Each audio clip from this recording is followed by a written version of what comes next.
The time Thank is you, now Juan. 8. Juan, thank you for that beautiful prayer and Thank you. beautiful mana'o. Mahalo. Yeah, thank you for your blessings, Juan. Mahalo. You're welcome, commissioners. Aloha. Aloha. Oh, hot. The time is now 8:41 a.m. It's Monday, October the 18th. The meeting is being held via Zoom, moderated by me, William Isla Jr. Pursuant to Governor's proclamations related to the COVID-19 emergency, Hawaii Revised Statutes, Chapter 92, regarding public agency meetings and records, is currently suspended through November the 30th, 2021, to the extent necessary to enable boards to conduct business without holding meetings open to the public and to allow state agencies the ability to effectively and efficiently provide emergency relief and engage in emergency management functions. At this time, we are able to live stream the open portions of the meeting via the DHHL website. Leah, would you please call the roll? Commissioner Wool, Here. Commissioner Helm, Aye. Commissioner Kapu, Commissioner Kalekini, Aye. Commissioner Kaupu is excused. Commissioner Namu'o, Here. Commissioner Nevis, Aye. Commissioner Teruya, Here. Chair Isla. Here. We have 8 members present. We have a quorum. Thank you very, very much. Item G1 was sent out over the weekend. Oh, it wasn't? Sorry, okay. That's what my notes say, but I'm corrected. Okay. Agenda item D8, which is in the consent agenda. We're going to wait until after the executive session to hear that one. The commission at some point will recess for about 20 minutes for lunch and convene the executive session for an additional 30 minutes. May I have a motion to approve the agenda? So move. Second. Yep. Okay, thank you. All those in favor say aye. Oh, wait. Aye. Hang on, hang on. Patty, are you raising your hand or are you saying aye? Yeah, no, I have a question. Is there a reason why the meeting was changed to 8:30? The meeting was changed to 8:30 in order to try to see if we can finish earlier. And so just for clarification, so tomorrow is 9:30. That is correct. We're just trying this format out, and if the format works, then it's possible that we could go back to 9:30. Okay, all right, thank you. Okay, so all those in favor of approving the agenda, say aye. Aye. Anyone opposed? Seeing none, the motion carries. Let's take the minutes first, September 15th. May I have a motion to approve the September 15 minutes before we get into discussion, if any? Second. Then seconded. Any suggested edits, commission members?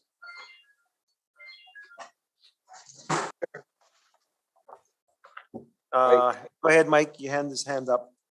Just one minor consideration on page 204.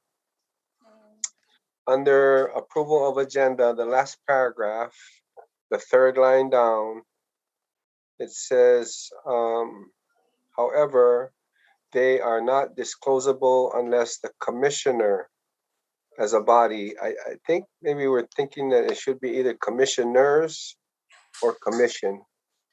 Yep. Should be the Good suggestion. Yep, Liz got it. Thank you. Thanks. Any others? Okay, seeing none, all those in favor of approving the September 15 minutes, say aye. Aye. Anyone opposed? Okay, the motion carries. Let's have a motion to approve September 20 and 21 minutes before we go into discussion. So moved. Second. Yep. Okay, discussion, commission.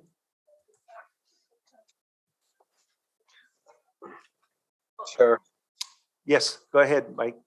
Yeah, one minor spelling correction on page 5 of 42.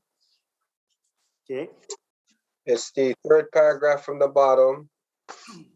So Liz Masaoka instead of Masuoka. okay, Masa. got it. Thank you.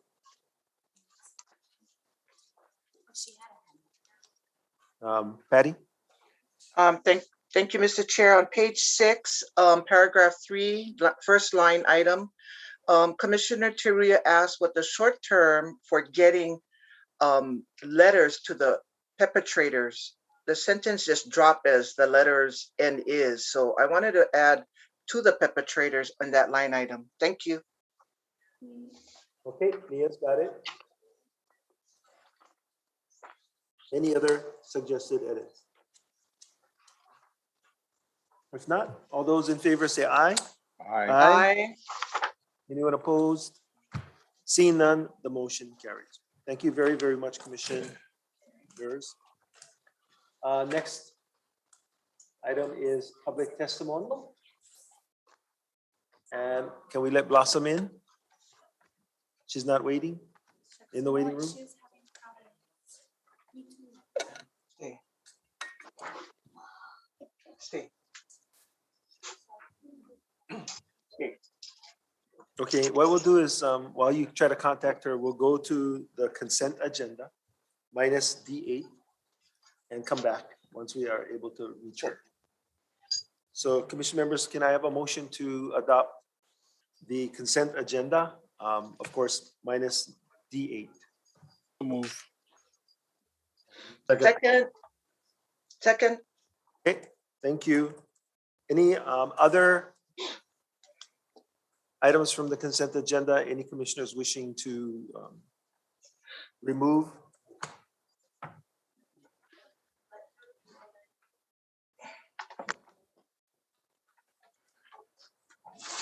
Okay. Seeing that there is none. All those in favor of approving the consent agenda minus D8, please say aye. Aye. Anyone opposed? Seeing none, that motion carries. Thank you so much. Thank you, commissioners. Okay, we're going to go to agenda item C1. Palaau. Oh, hi, I see you. Okay, we see you. You gone? Okay. No, have a seat. She's right there. We need to be more efficient. Okay, we have Blossom back on. That's okay. Morning, Blossom. Okay, you're on mute.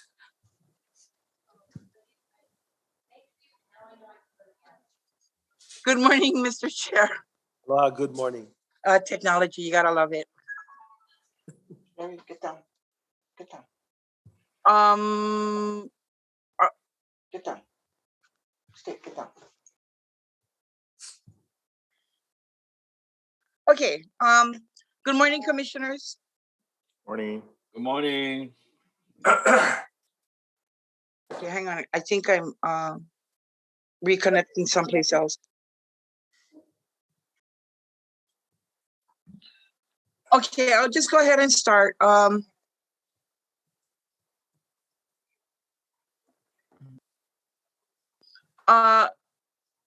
Okay, so I'll just go ahead and start.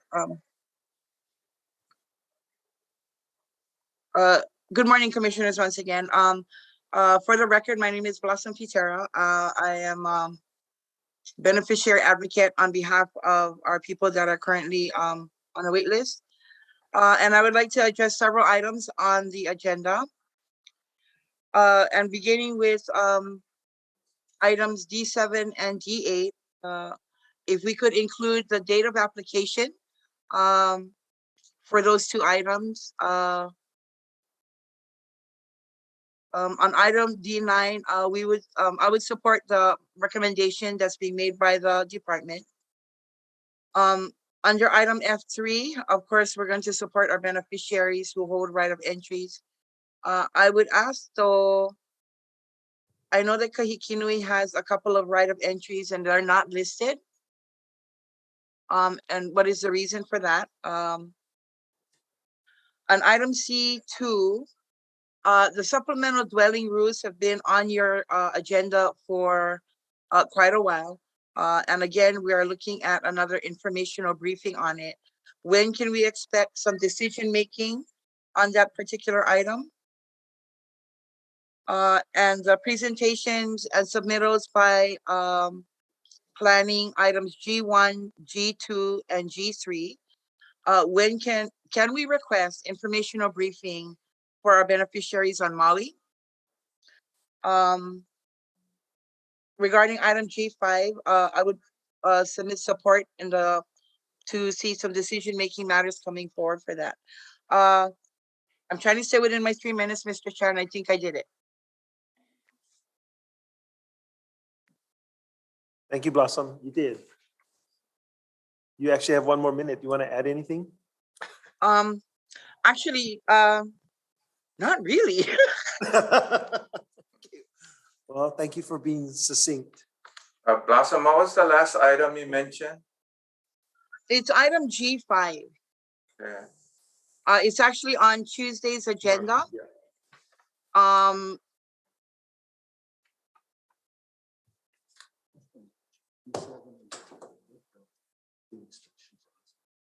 And your thoughts on G5?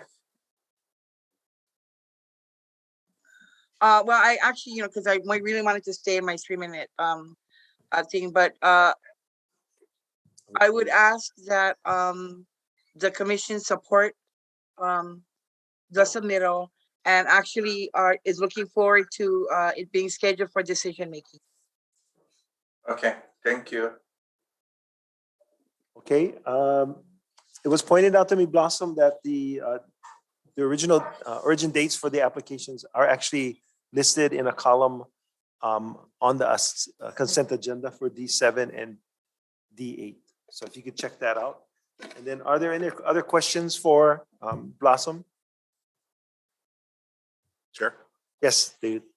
Morning, Blossom. This is David. I just wanted to know, you had mentioned that there were a couple of ROEs that were not listed on the Maui list. Which ROE or Keiki Nui ROEs? Which ROEs are those?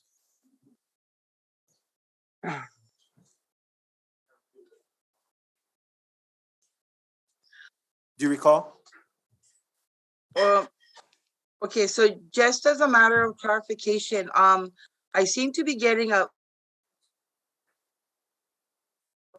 echo or a delayed. There's a delay in our conversation. So regarding Kaikinui, I believe that there are 2 existing ROEs. One was for the Halepili site, and the other is for the fog drip system. So I'm not sure if it's because it's not within that 1-year time frame, which is why they're not listed, but I would be interested to get clarification on that. Hello, thank you, Blossom. This is Tahana from Land Management, Acting Administrator. I'll double check with Shelley on that matter and get back and answer to you guys.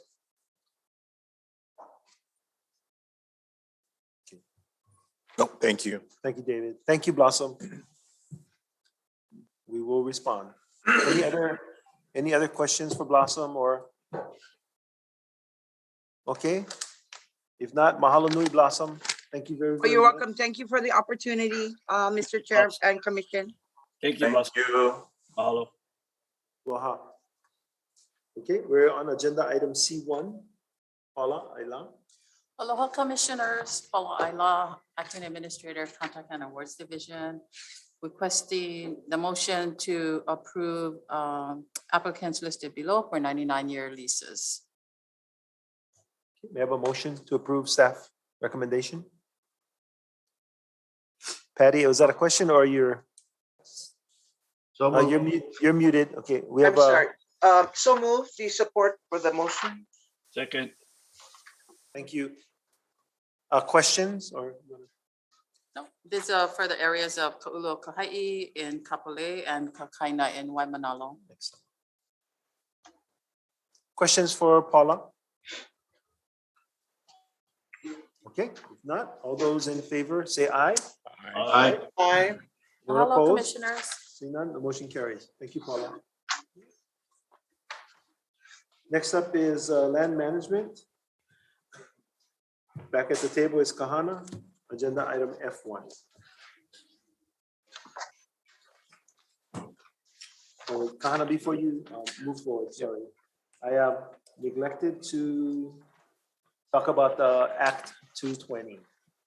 Okay, so commissioners, during open meetings, if there anyone in the room with you, please say so, except for David, because we know plenty of guys are in the room. Unless keep your camera on, unless you are excusing yourself from the meeting. A quorum of commissioners must be visible during the meeting. When in executive session, no one can be in the room with you or be in a position to hear your conversation. You will need to confirm this to the commission, to the chairman. You don't need to be visible, so in executive session, you can turn off your camera if you want. Thank you very much. Okay, Kahana. Hello, Commissioners. Good morning. Kahana Alvino, Acting Administrator, Land Management Division. Item number F1, Land Manager seeking the approval of annual renewal of right of entry permits for the island of Kauai. Okay, we have a motion to approve staff recommendation. So moved. Second. Okay, Kahana, proceed. I had a question. Go ahead, Patty. Thank you, Mr. Chairman. Kahana, the question I had was, I wanted to ask you why Kauai's ROE, the one we received, they didn't have the rent portion on it. I noticed, I compared it with Oahu's ROEs. You have the amount portion to the, what you call ROEs on each one. Did I miss something? The rent portion is on the exhibit. If you look on the exhibit okay. E1, the annual rent, the Yeah. current annual rent anyway. Oh, so it's on the Kauai one then. Yeah. Okay, thank you. It's Sorry listed about that. I might have missed it. No, Chair? Thank you. Yes. Go ahead, Dennis. Yes, I have several questions. Actually, number one, why was this not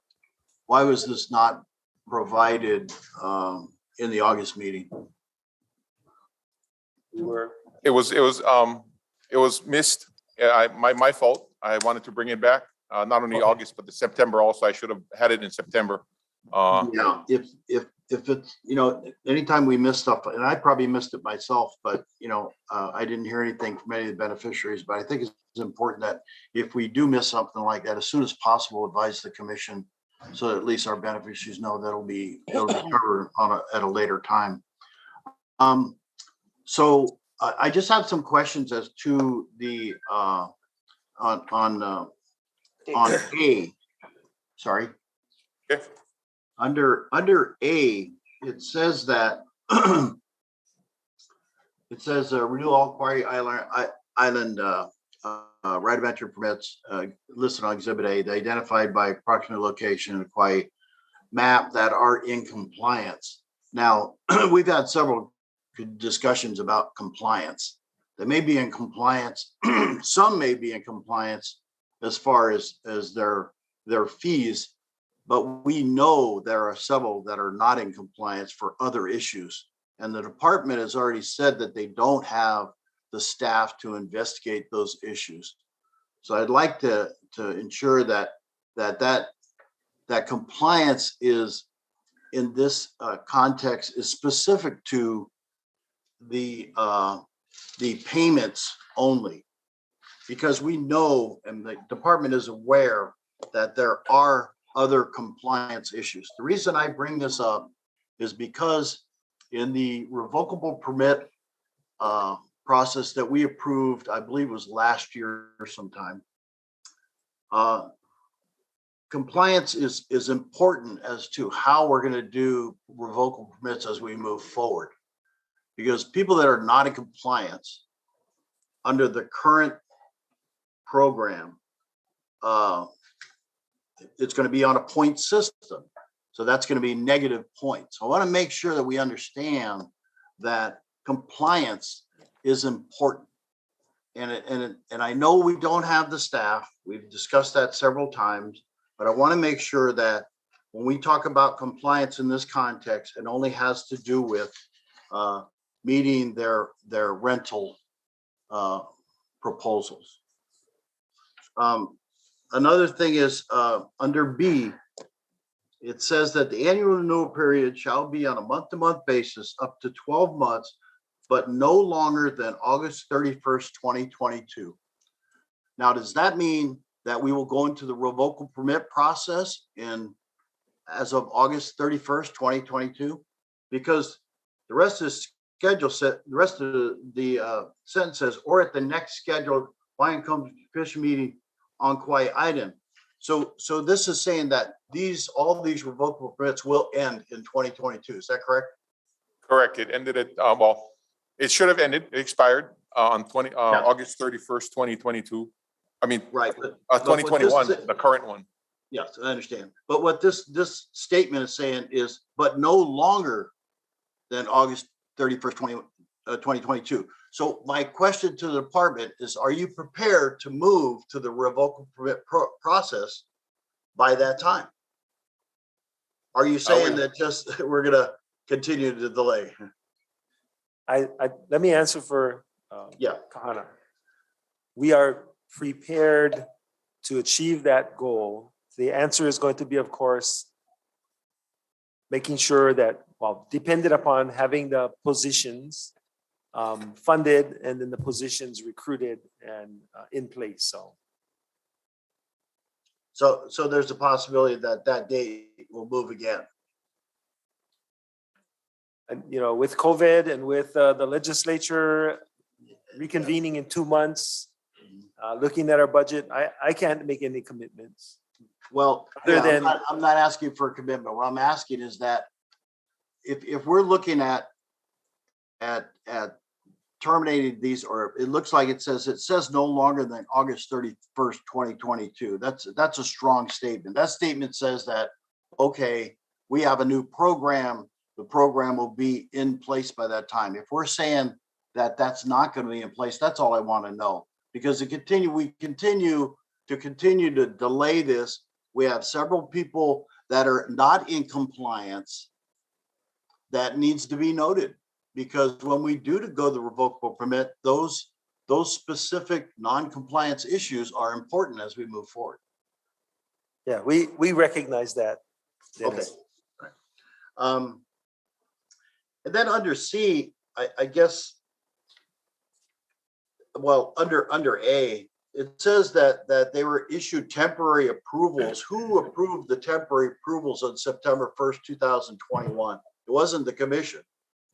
No, it wasn't. It was just a carryover from the previous right of entry period. Okay, so who authorized that carryover?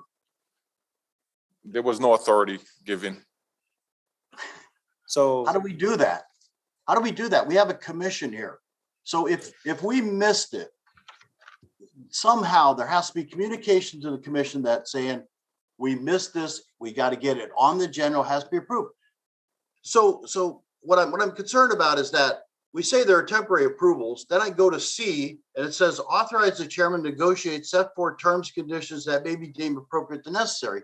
Did the chairman approve this? No.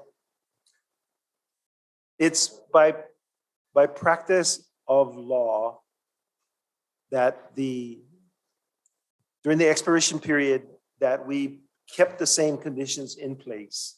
The alternative would be, you know what the alternative would be, Commissioner? Yes, but Chair, what I'm saying is I understand what you're saying. I understand the law. I understand all that stuff. What I'm saying is by direction of the commission, we approve these things, not by any other policy. Okay, so you come to the commission every month and say we want you to approve ROEs.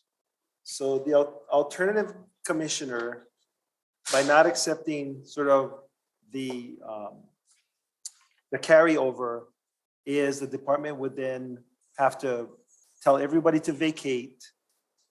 So we're coming back as quickly as possible to make it right again for a period. I'm going to tell you, staff is doing the best they can with the limited number of folks they have. So I understand that from a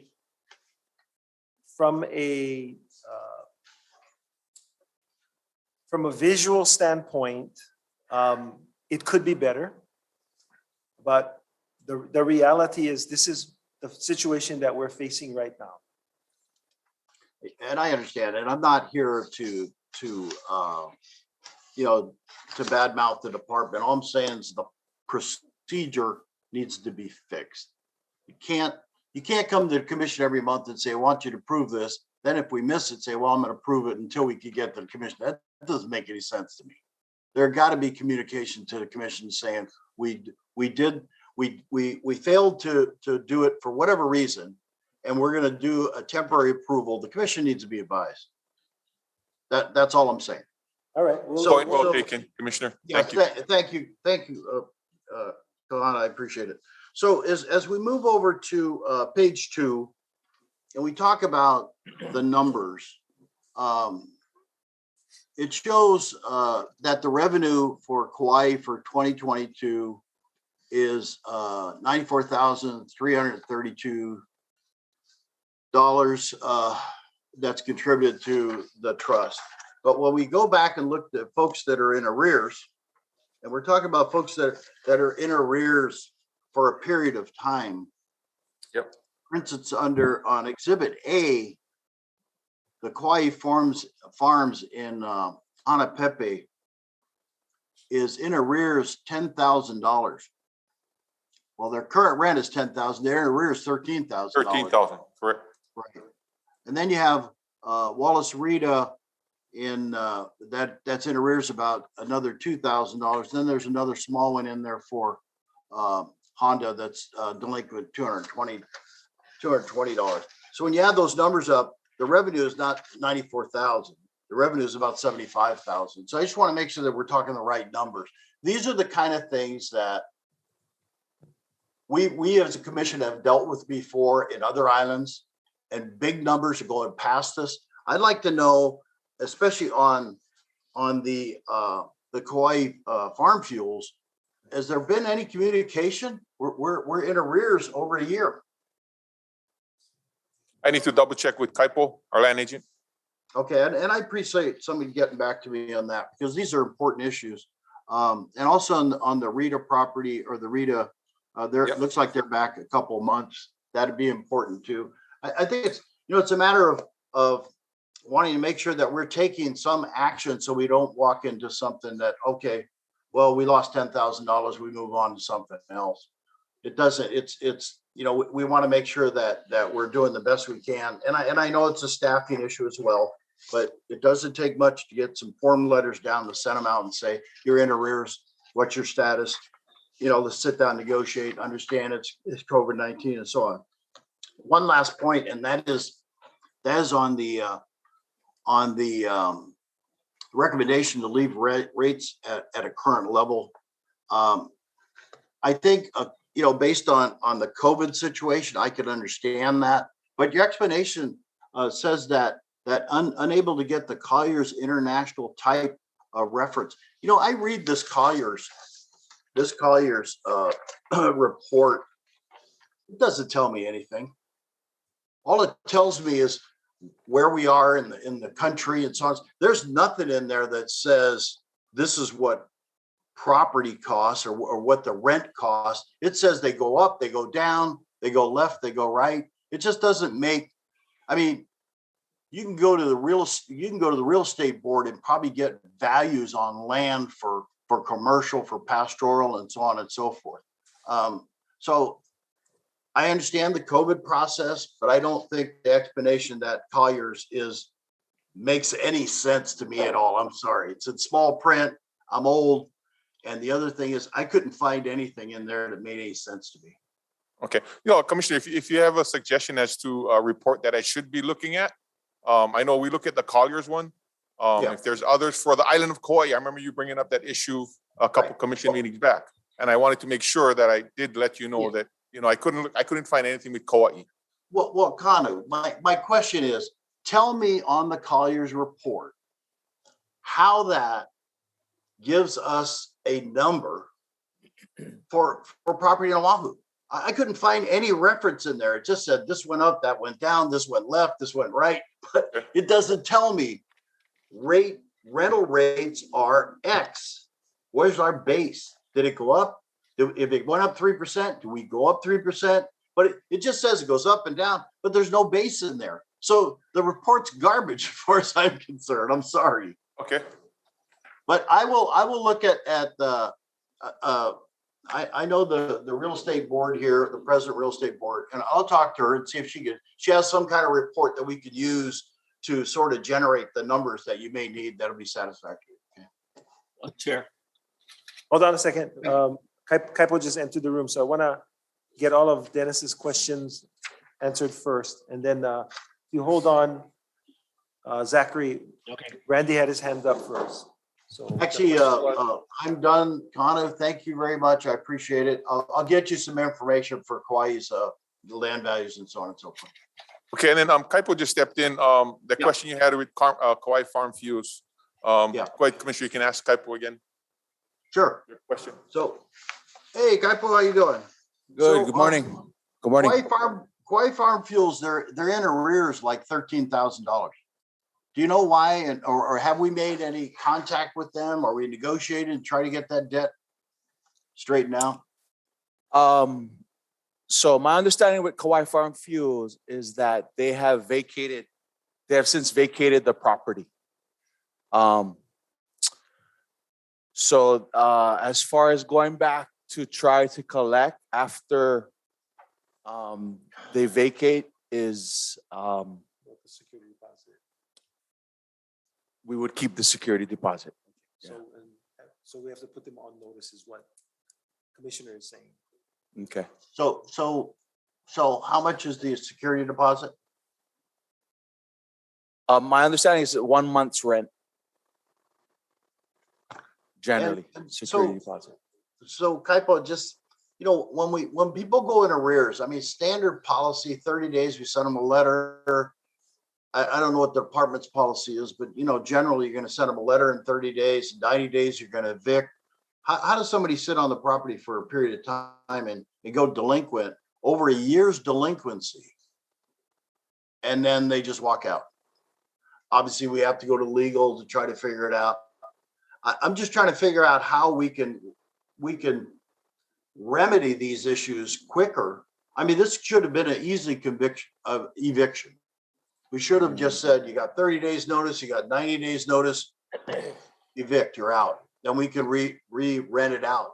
This Kauai Farm Fuels, were they operating a fuel dump type thing, or what were they doing? What was the actual function? They were taking food waste from restaurants and converting it to fuel.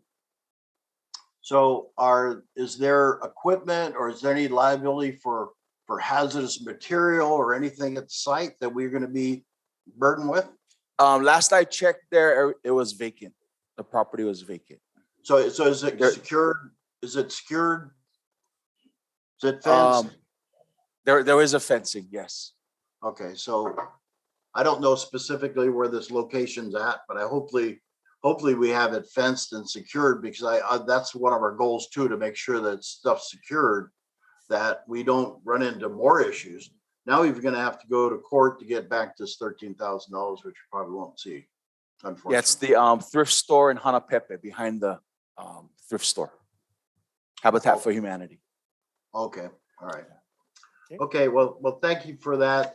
And also on the Wallace Rita and Clyde Oda Industrial, they're back about $2,300. Their annual rent is $7,160. So they're probably a couple months back. Do we know what the status is of that?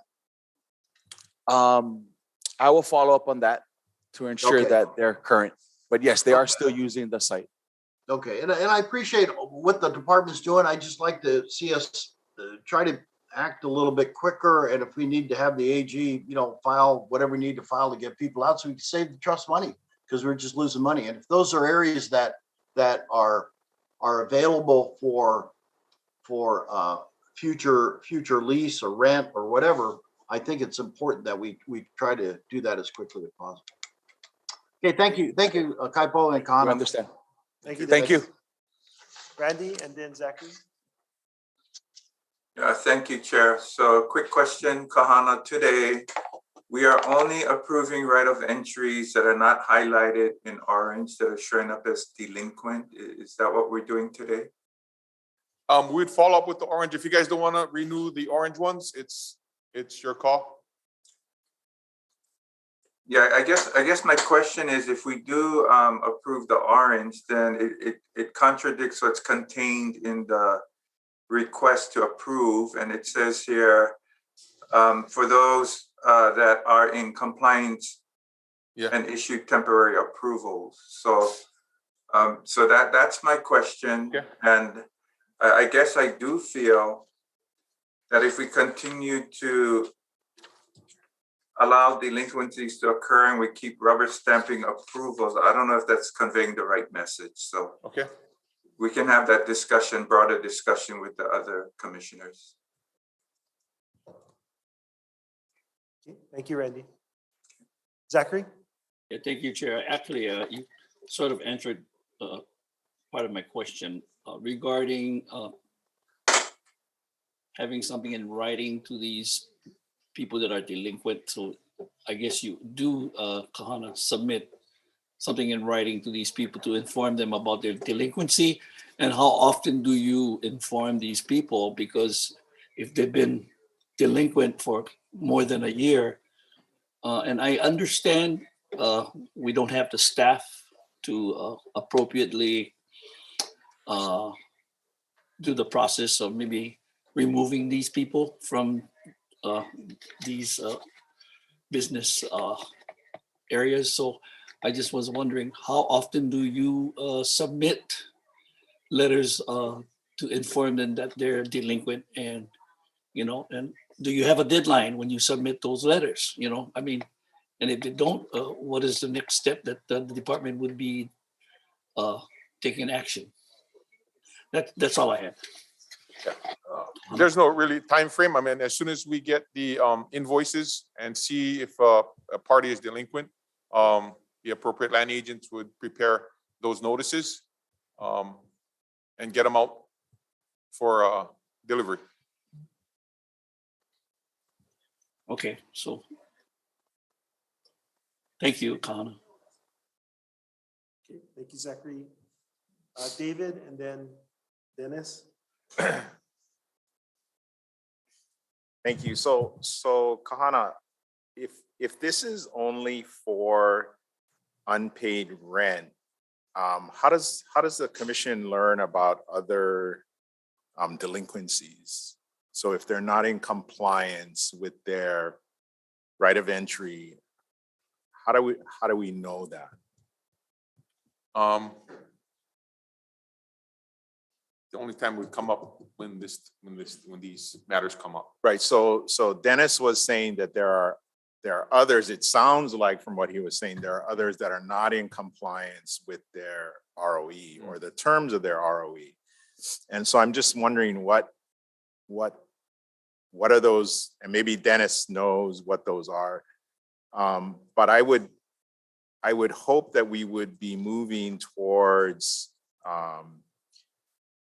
if they're delinquent, if they're noted as being delinquent, that means either they're not paying their rent or they're not in compliance with their ROE. And if they're not in compliance, then that's something that I think we should highlight so that they either can come into compliance or we get rid of them. And then I also agree with Dennis that we need a better handle, not only on Kauai, but on all of the islands as far as what the rates, what the actual going market rates are for the different types of properties. So the industrial, the commercial, the agriculture, because we're all over the board on this. So we have non-beneficiaries, so like Palahiko Farms, 543, they pay $1,200 for 20 acres, but our own beneficiary Don Mahi pays about $1,500 a year for 11 acres. So I don't see the balance in there. I don't know why. Maybe there is a reason. Maybe Don Mahi's property is more valuable because it's better for agriculture than some of these other are. But I just don't understand how we get there. And then if you just drop down to Gary Cummings, another non-beneficiary, he has 18 acres and he's only paying $240 a year. And I don't understand why there's that huge disparity between the two. And so I think, and maybe this is something, I understand that the department staff is, we don't have enough staff. Maybe that's something that maybe the commissioners can go and at least try and get some sort of baseline for different uses on the island. If we don't have anything better, right?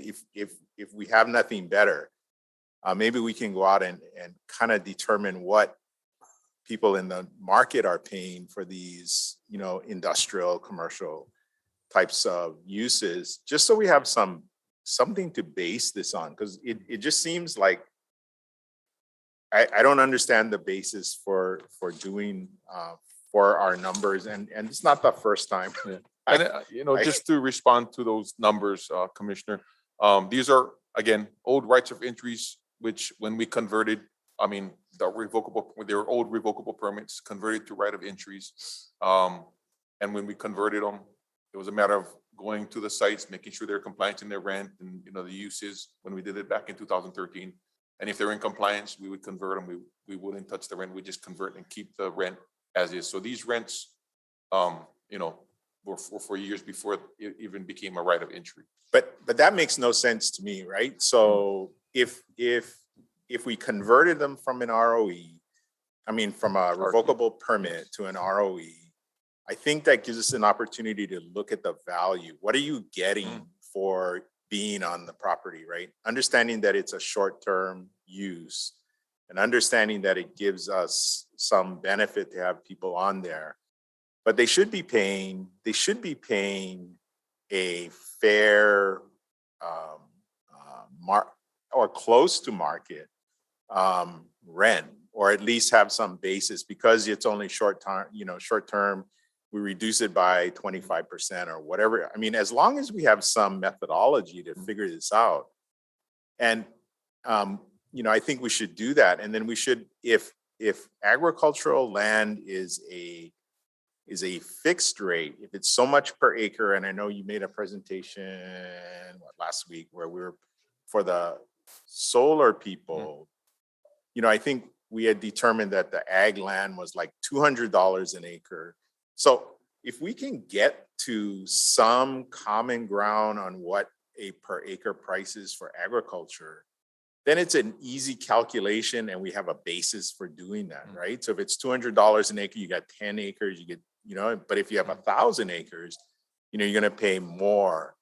And again, also because we have non-beneficiaries on there. So, and Chair, I understand that we don't have the staff, but as far as our beneficiaries are concerned, if they don't pay their mortgage, we're bringing them in on a contested case, or we're taking action against them. And so for us to say, we're not going to take action against someone who is delinquent on their right of entry or lease or revocable permit, whatever it is, I think it's not consistent with what we're doing with our beneficiaries. So I think I would like to see some consistency. I am happy to go out on the Big Island and see what industrial commercial rates are and send a sample of that back. So at least we have a basis for that. And maybe there's other commissioners who could do that on their island so that we have a basis for establishing these rents for revocable permits. Thank you, Commissioner. We actually appreciate the offer of help. Thank you. Dennis?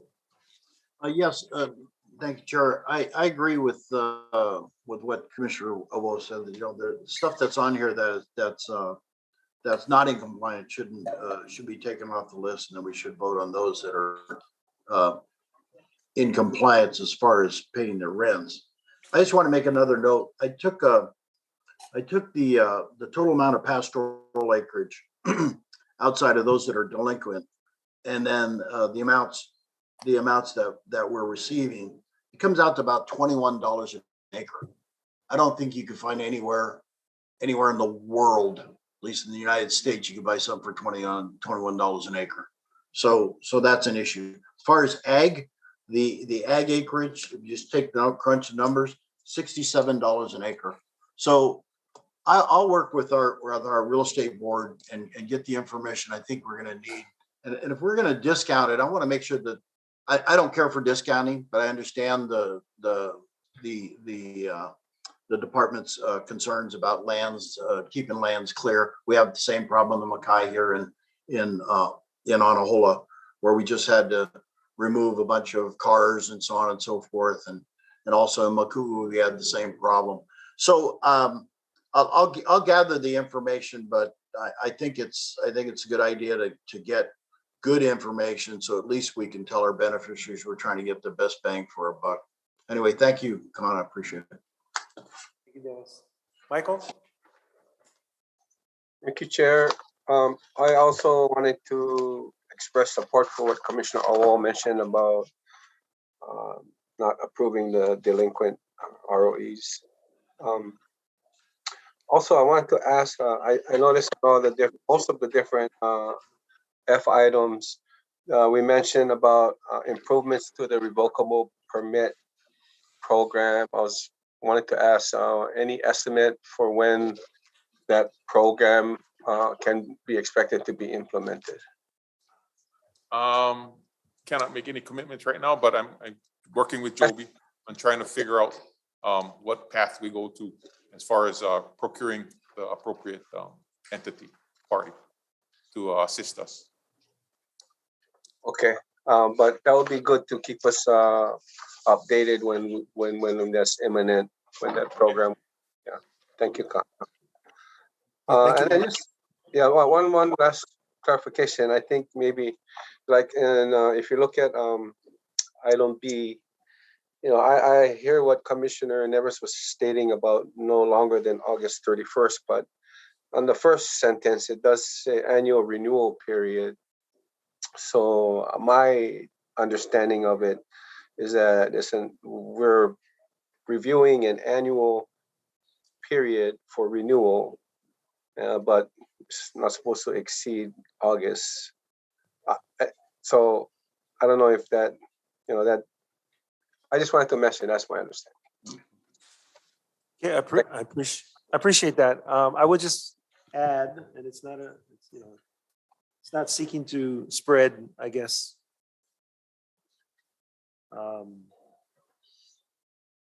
blame, if you will, but we're not the only state agency that has this problem. We're not the only state agency that will, by operation of law, continue a revocable permit until it can be renewed. So the Department of Land and Natural Resources has the same issue.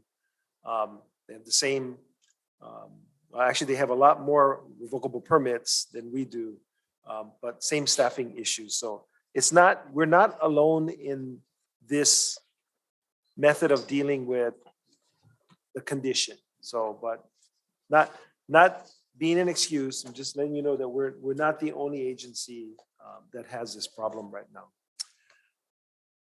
Russell? Thanks, Chair, and apologies for not getting on the meeting on time. I'm sorry I missed the change in time announcement. But on this issue, is there possibility of putting together a committee of commissioners that can work with Kahana offline on a more regular basis and then report back to the commission so that we're not considering all of these kind of issues anew every time. And yes. So if there's a process for doing that, Commissioner Ka'apu has mentioned that he can find commercial and agricultural rates on his island. I'd be willing to do the same for Oahu and in general, but that way, these things like monitoring renewals of these agreements, and then also, working on the new RF or revocable permit program. We can do the heavy lifting kind of offline and then just bring it for top level approval at the commission. I don't know that groups of commissioners can meet offline, but I certainly can create a working group to take a look at this issue. So I know David volunteered. Sounds like you're volunteering. Dennis, sounds Yeah. like you're volunteering. I'll be in. Okay. But I'm Is there any- suggesting a working group that works with Kahana on a regular basis as these things roll over. I'm not really sure. I think we group them together by island so that we can match it up when we are supposed to have an island meeting. That doesn't make a lot of sense to me. I think what we should be doing is on a monthly basis. Those that are rolling over, we should be looking 1 month in advance of the ones that are rolling over, and they should be put before this working group to consider. And then a recommendation goes out to the commission at the following meeting before these things expire. And I know it takes staff, but I think it's just a matter of moving the kind of the deadlines around, the working schedules around. And then I also have questions, like Kaipo was at the meeting this morning and was helpful, but Kaipo is in the Honolulu office. He's not on Kauai. Yeah, we don't have land agents on any of the neighbor islands at this moment. Some of the positions that we have open, we're That's part of the potentially. staffing. That's part of the staffing issue. That's correct. On the neighbor islands right now, we have either an acting district manager and 1 or 2 clerical folks, and that's it. We don't have land agents on each island. And then the district manager, it's not that person's kuleana to go take a look at the commercial properties and see how tenants are complying. They assist land management division, but that's not their primary responsibility. Their primary responsibility is really, they belong to the HSD, and so the transfers, the applications, all of those things are the day-to-day work. Yeah. I mean, I think, I understand the staffing thing, but maybe people can be dual tasks between departments, or so you need somebody on the ground taking a look at these things. And I've talked to Ghana and I've talked to you, Chair. If we can't hire somebody to do it, then we need to have somebody there who's, popping in on people unexpected from time to time and just looking to see if they're doing what they're supposed to be doing. Yeah. So part of the process under consideration right now is actually to hire a professional to do it under professional services. And so we're not there yet, but we understand and we're looking at all the options that are available to us. So I'm going to withdraw the working group. It sounds like if it's okay, each commissioner can meet with the land management division folks with your ideas and with your expertise. So I know that you have a lot of commercial expertise. Sounds like Dennis has contacts. David definitely has contacts. I'm not sure, Randy, if you're up for this. I know you're super busy, but we could take a look at what we learned from the other 3 islands and see how we can implement that on Maui. Yeah, So Chair, I'm willing to jump in and participate. I do want to acknowledge that I think Russell does bring up a good idea with a working group for all the reasons he articulated.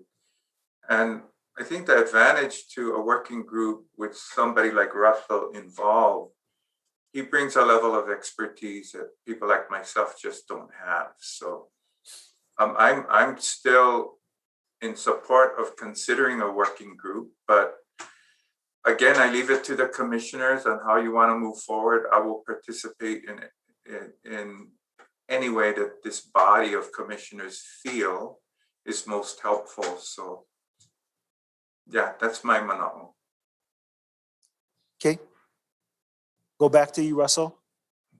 So Chair, explain to me, the restriction is that if you had a working group, you cannot all meet at the same time, or if you do, it has to be a public forum. Is that No, right? No, with the working group, commissioners can meet together in a working group. And we could meet with Kahana. When I Yes. said offline, I meant offline from the monthly commission meetings. That is correct. Okay, With the goal to come back to the commission and make recommendations. right. But in the meantime, your conversations on Oahu can also occur, and your suggestions on Oahu can be formulated with staff for presentation to the overall commission for changes. Okay. Okay? So we have three folks. Anyone else want to jump in? Yeah, Patty? Thank you, Mr. Chair. Russell, I'd like to participate in the Oahu area in the PIG. There are a lot of concerns that I brought up in Kalailoa, that they have ROEs. Also in the Waianae Coast area, we have a lot of ag, lot of ROEs that are existing there, delinquents there that we can work together to look at improvements of the process and putting it, together. I understand in Oahu, and maybe clarification, we have one employee that goes out to check the ROEs, which is Kale Young. Is that correct? We got myself too, that go out to the windward side, if anything. But most of it, yeah, is collect. Okay, so we do have one employee that goes out to check the ROEs in Oahu then, correct, yeah?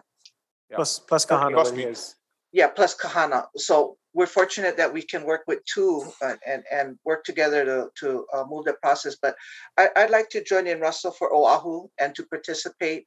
A lot of the ROEs are on the West Oahu area. And so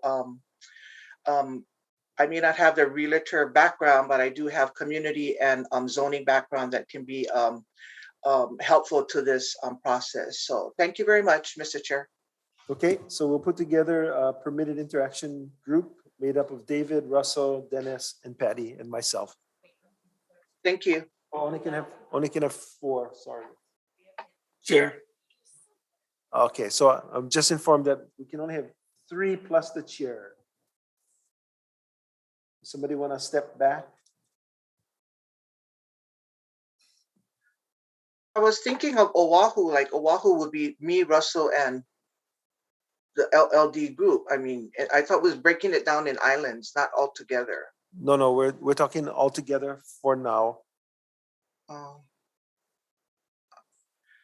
I'd like to recommend the first initiative is the PIG working in Oahu, work together, and then we can combine with all our all our thoughts and what we worked on. Then we can combine together, but it's gonna be difficult to do all different islands all at once. My suggestion. Okay, I'm looking at 92-2.5. Excuse me. Ryan, can you opine how many members can be on a permitted interaction group? More than two, less than a quorum, so maximum 4 commissioners. Chair, you have discretion on determining the makeup of the permitted interaction group. Technically, you don't need to preside over it if you don't want to. It would have to be, but the max is 4 commissioners. Okay, David, if I would be happy to defer to the vice chair to lead this group. And That's then fine. That group would be David, Russell, Dennis, and Patty. That's fine. Okay, thank you. Thank you. Thank you, Ryan. Okay, so we worked it out. Go ahead, Zach. Yeah, Chair, thank you. Would I be able to get a spreadsheet for the island of Molokai for the ROEs, the latest spreadsheet? Would that be able to be done? Email it to me. Yep, okay. So I have some idea, what's going on the island of Molokai. Yep. Okay. Thank you. Okay, Randy, get your hand up. Yes, a quick question for the committee. Is there anything that you guys want me to do in advance of any further meetings, I can get started on. Well, you guys can, the committee can let me know if there's anything you want me to do. Just let me know and I'll get it started on our island. That's Okay. it. Thank you. Thank you, Randy. And our executive assistant is not here, but she's done a good job of running the other permitted interaction group. So I'll ask Joby to kokua. Joby. Thank you. She hasn't done a really good job. Russell. Chair, in advance of, I guess, David as the vice chair and organizing an actual meeting, can I ask Kahana to put together, because my idea is that it's broader than just specific islands and specific properties. It's more assisting that department with the workload that they have and the various tasks that they have. So it would be helpful, at least me, for a starting point, to have an org chart of some sort, just showing me what personnel and where they are and what their kuleana is, how you split out that work. Yep, we'll get that, Commissioner. Okay, thank you. We'll get it to all the commissioners that are going to serve on the permitted interaction group. Okay. Okay, so we're still on item F1. There is a motion on the table.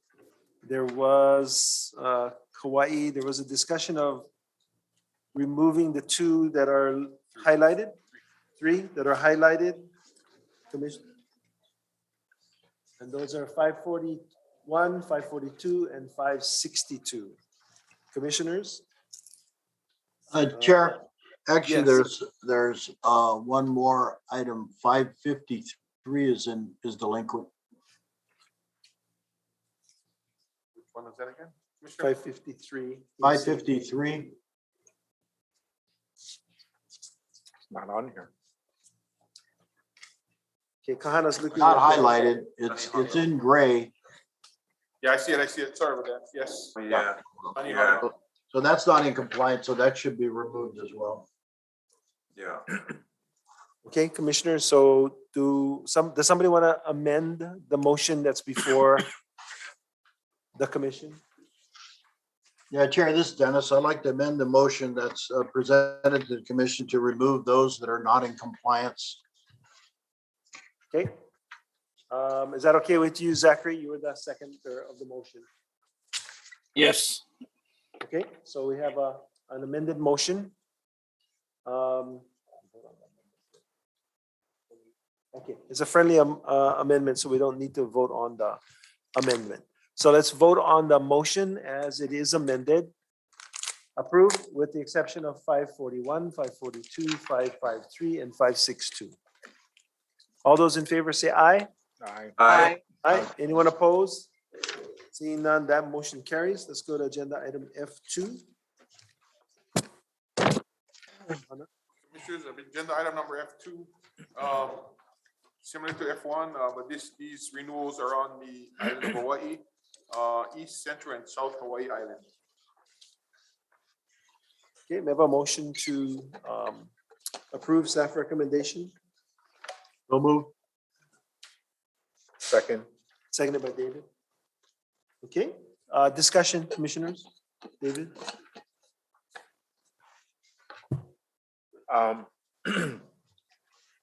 Kahana, what is the status of number 692? I know we had this is that church. Yes. That's in the industrial area. Yeah. And your note says that offering for industrial use forthcoming. Do we have any time frame on that? We don't have any soon time. I'd like to think by first quarter, maybe second quarter of next year. It's a preparing of, the RFP and all that stuff. Yeah. So are they making any effort to establish a church somewhere else? I would have to double check with them. I haven't communicated with them recently.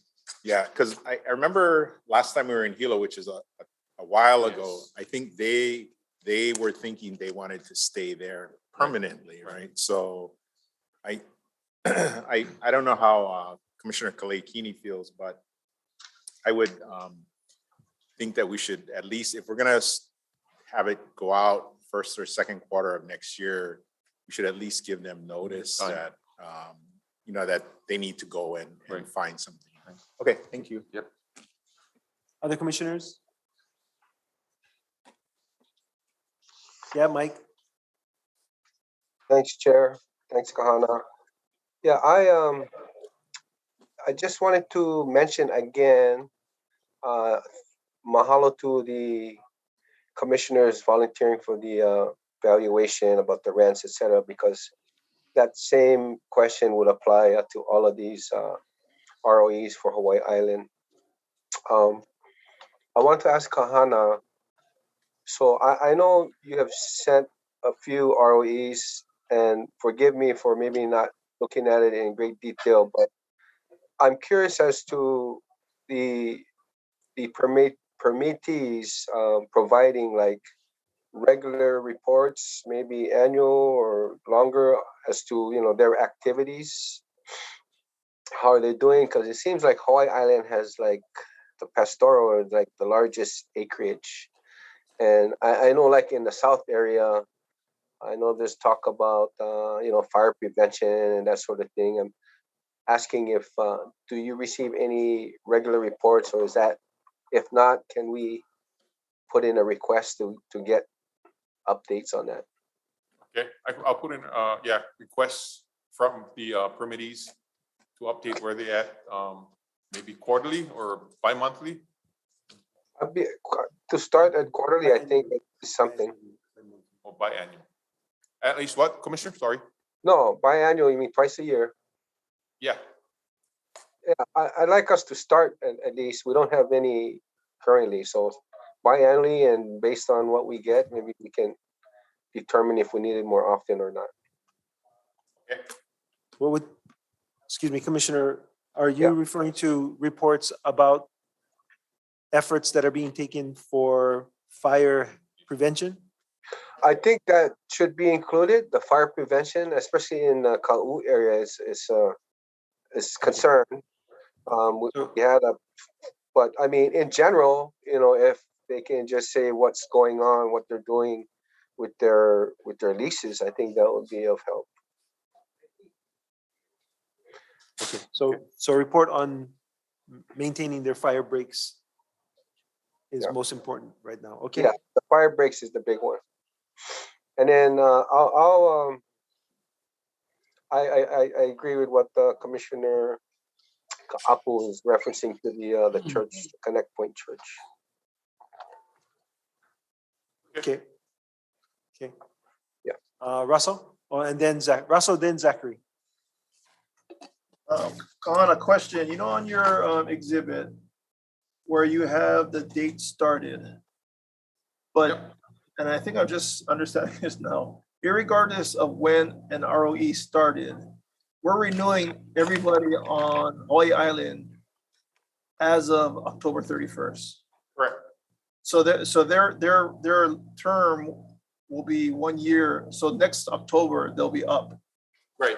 And that's how it is for all the islands. Yes, annually. So when somebody starts an ROE, they may only have 2 months or something.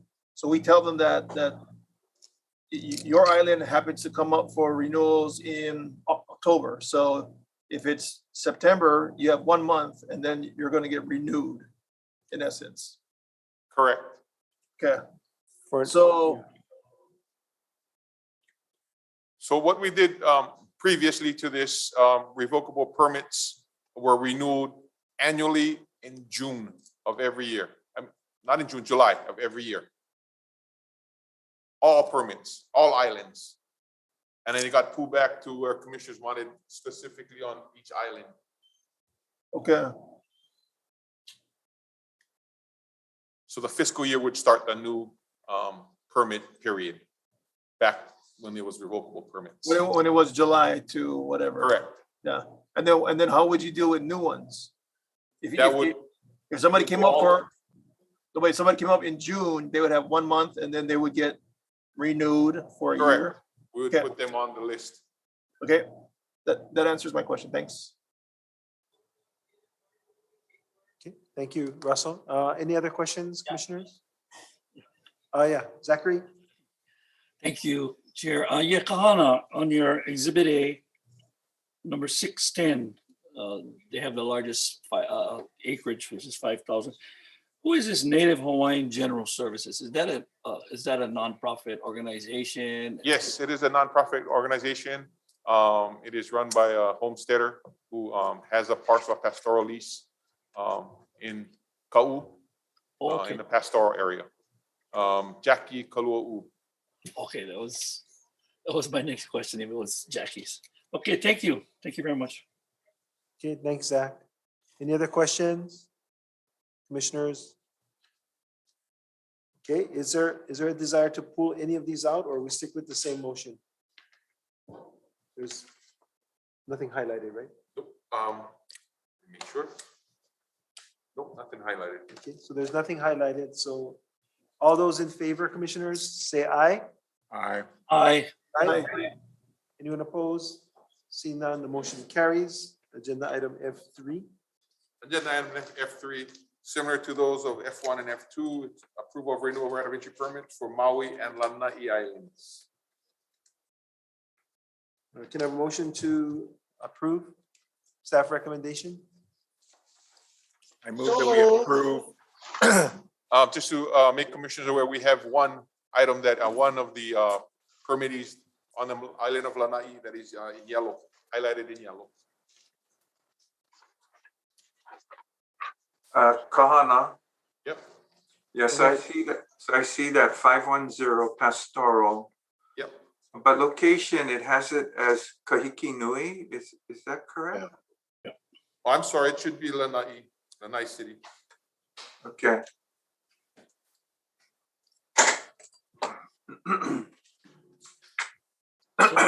Kahana, it's 25,000 acres on Lanai? Hello, I had a motion. Oh, sorry.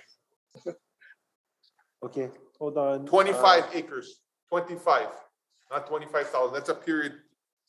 Very zero. 25. Okay, thank you, Zach. Patty? Wait, you're back on mute. So I had a motion to accept the ROEs 493, 496, 497, and a correction on 410 to correct to put Lanai instead of Kahiki Nui. That was my motion, Mr. Chair. 510? Yep. 510, okay. Okay, we had a Second. motion, and we had a second already. Yeah, okay. So if there are no more further questions, all those in favor say aye. Aye. Aye. Aye. Does anyone oppose? Seeing none, that motion carries. Okay. F4? F4, item number F4, we have some participants who are online.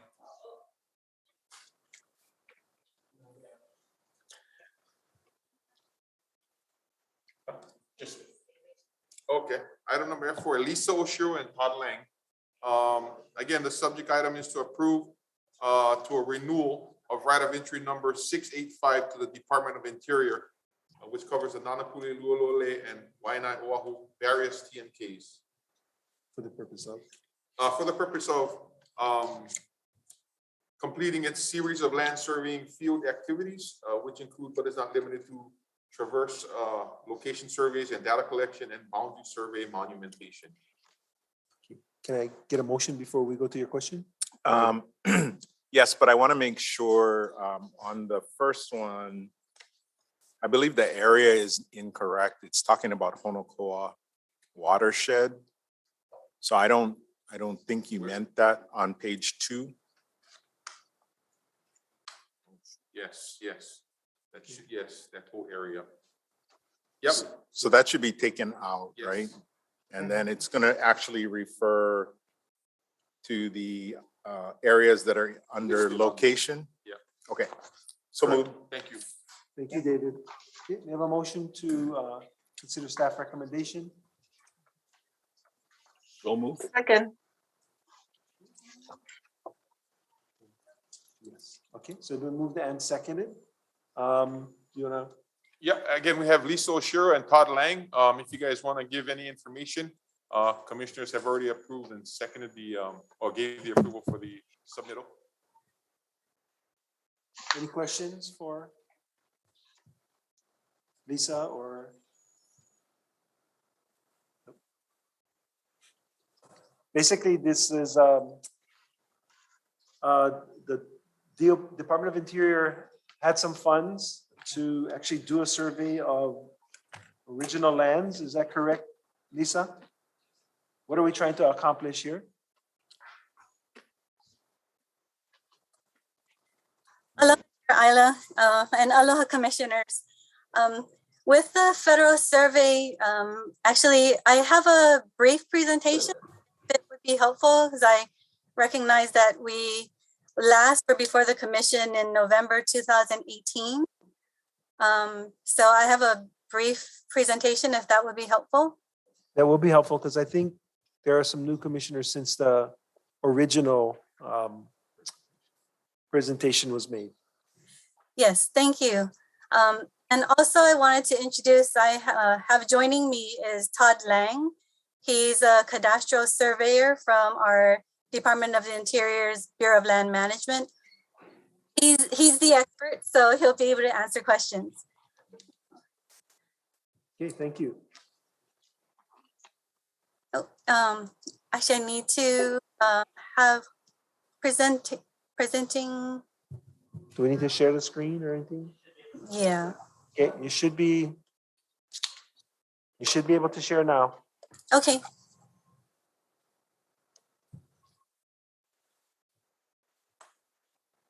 Okay, mahalo nui.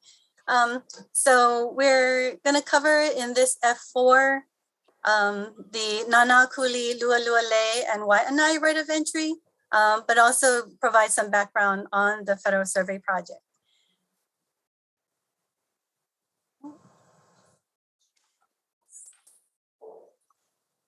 Sorry, my screen's not advancing. So I'm Lisa Oshiro Suganuma. I'm with the Office of Native Hawaiian Relations in the U.S. Department of the Interior. And in the Hawaiian Homelands Recovery Act in 1995, Congress required that the Secretary survey Hawaiian homelands. And it wasn't until 2016 that we actually received funding to do so. And it's following up on a request from a prior chair of the commission who had requested some assistance from DOI to survey the boundaries of Hawaiian homelands. And so back in 1991, the Bureau of Land Management, where Todd works, put together a report on the survey needs of the Hawaiian homelands. Sorry, I'm gonna switch to a different presentation option. Hopefully this will work.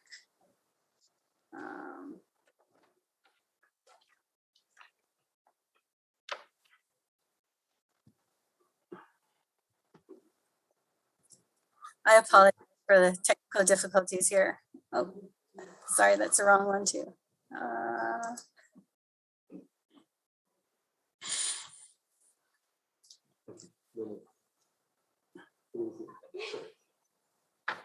So we did have the right of entry in 2018, authorized by the commission in December of that year.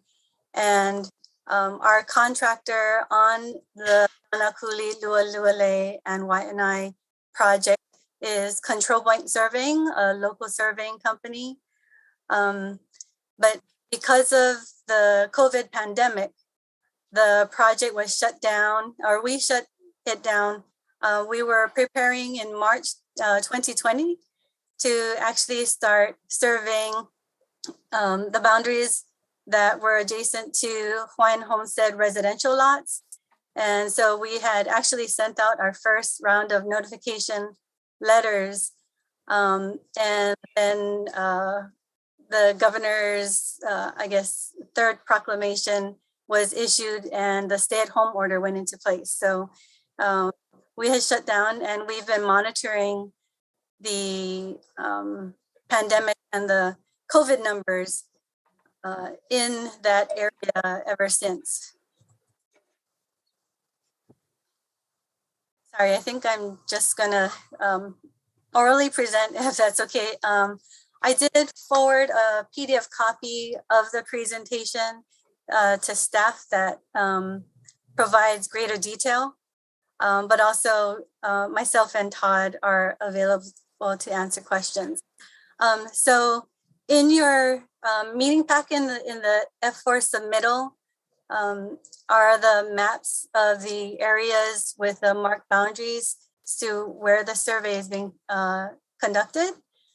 And as I mentioned, since Control Point did have, we did have the right of entry from December 2018, and then we actually had renewed it last year. The commission renewed the right of entry, but we have not resumed the activity because in the 96792 zip code, the positivity rate and cases had remained high.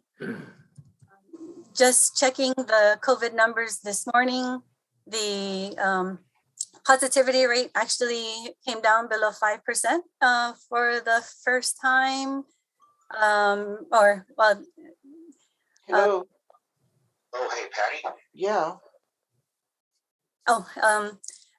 So it's down to 4.8% with new cases still over 100. So we want to proceed carefully with Control Point. They have verified to us that all of their field survey crews are vaccinated, and there is a federal order that all federal contractors be vaccinated by December 8th, 2021 at the latest.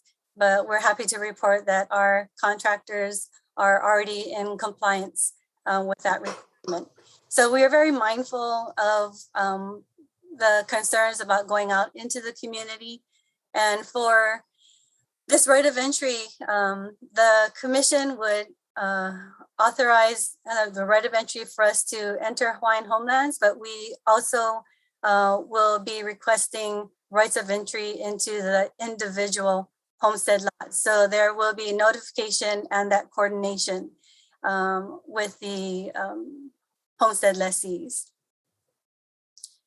I guess after the survey is conducted, there is a filing by Bureau of Land Management. They'll file the field notes and the plat maps and publish a Federal Register notice. So also part of our notification ahead of conducting the survey is to make adjoining landowners also aware that this survey is being conducted. And after publication of the official plat maps, there is a 30-day protest where someone could contest the information that is filed on those plat maps.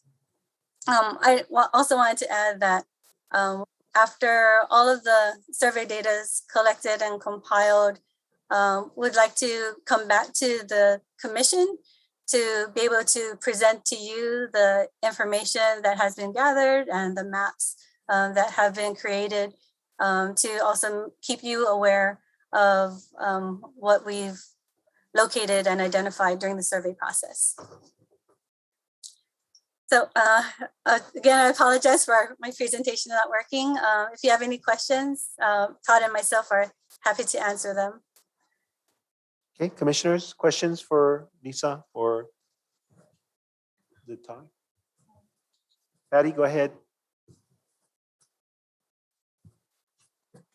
You're muted. Yeah, thank you, Mr. Chairman. Thank you, Lisa and DOI for this presentation. I just wanted to add that, and I know you mentioned several times of 96792 being COVID high, the numbers are high. I think recently, I'm not sure if you got the Department of Health numbers, but I think the initiative of the community have been working really hard in putting a lot of great vaccination, COVID testing sites. I'm one of them that goes out there every 3 weeks. And so I just wanted to reiterate that. The second thing is when you host and go into the beneficiaries to do a survey, what are you going to do? What are you going to do? What are you going to do when you go into the beneficiary lots? Hello, Commissioner. First, yes, I want to acknowledge that we, in addition to monitoring new cases and positivity rate, we've been monitoring the vaccination. I'm so sorry. And so we're very encouraged to see that number go up. For a cadastral survey, it's actually a boundary survey. So we're looking at the exterior boundaries of the Hawaiian homelands, and as well as any issues with that boundary. So if there are encumbrances, if a fence or a wall is across that boundary line, if there's improvements built across that boundary line, that's what the cadastral survey will look at. Other improvements on the property are not the subject of the cadastral survey. Todd, was there anything you want to add? Good morning, Mr. Chairman, and good morning, commissioners. Thank you for giving us this time. I'm Todd Lang, a BLM cadastral surveyor out of California, and I've been chosen as the representative for Bureau of Land Management for the Federal Authority Survey. So yeah, if you have any other questions on the process or requirements of a federal survey, you can ask me.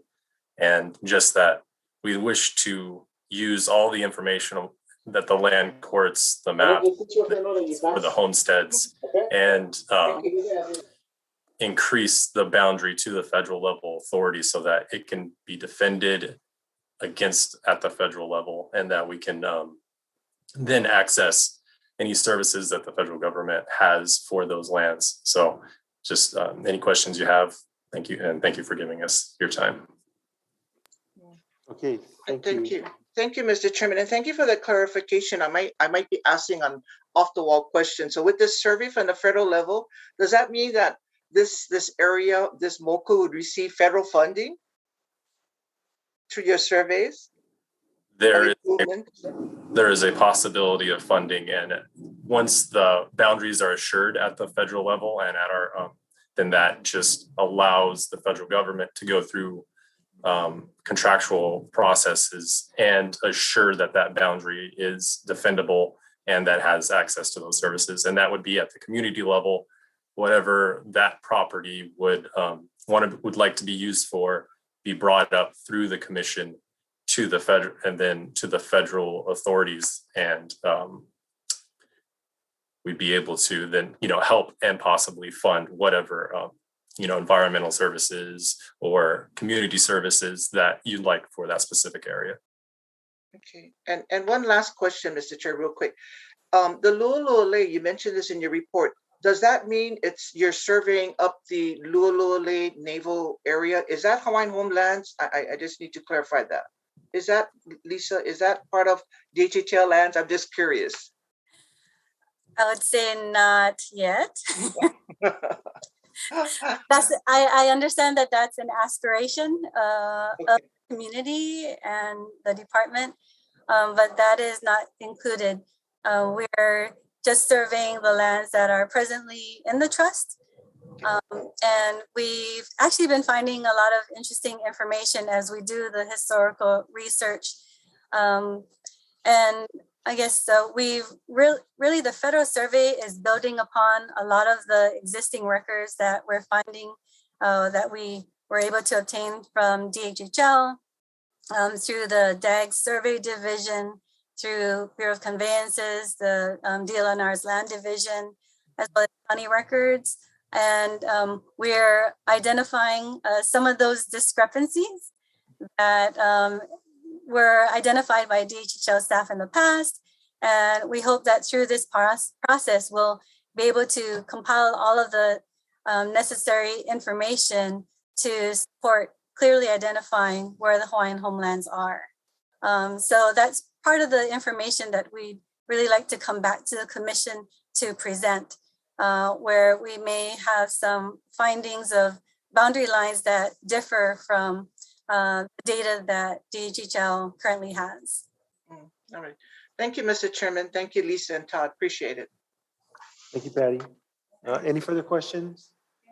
Dennis? Chair, yes, for Lisa and Todd, I'm looking at your exhibit A3 and it shows some maps and shows some red lines and some blue lines. And can you identify that? Are the red lines what you're looking at, or are the blue lines, or are you looking at both? There's several maps that show what looks like it indicates either blue or red. I'm just trying to figure out which ones you're doing. Are you doing both of them?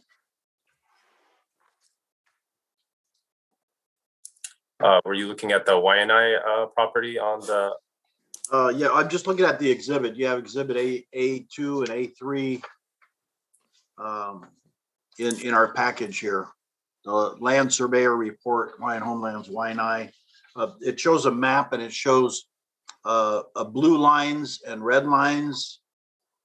Which ones are you doing both, or are you just doing the blue lines? It looks like maybe the blue lines are ones that may be in question. I think for that property that was contracted by Control Point, and that those were lines to be surveyed. To be surveyed, and the lines were shown. Is that the blue lines, or is that both blue and red?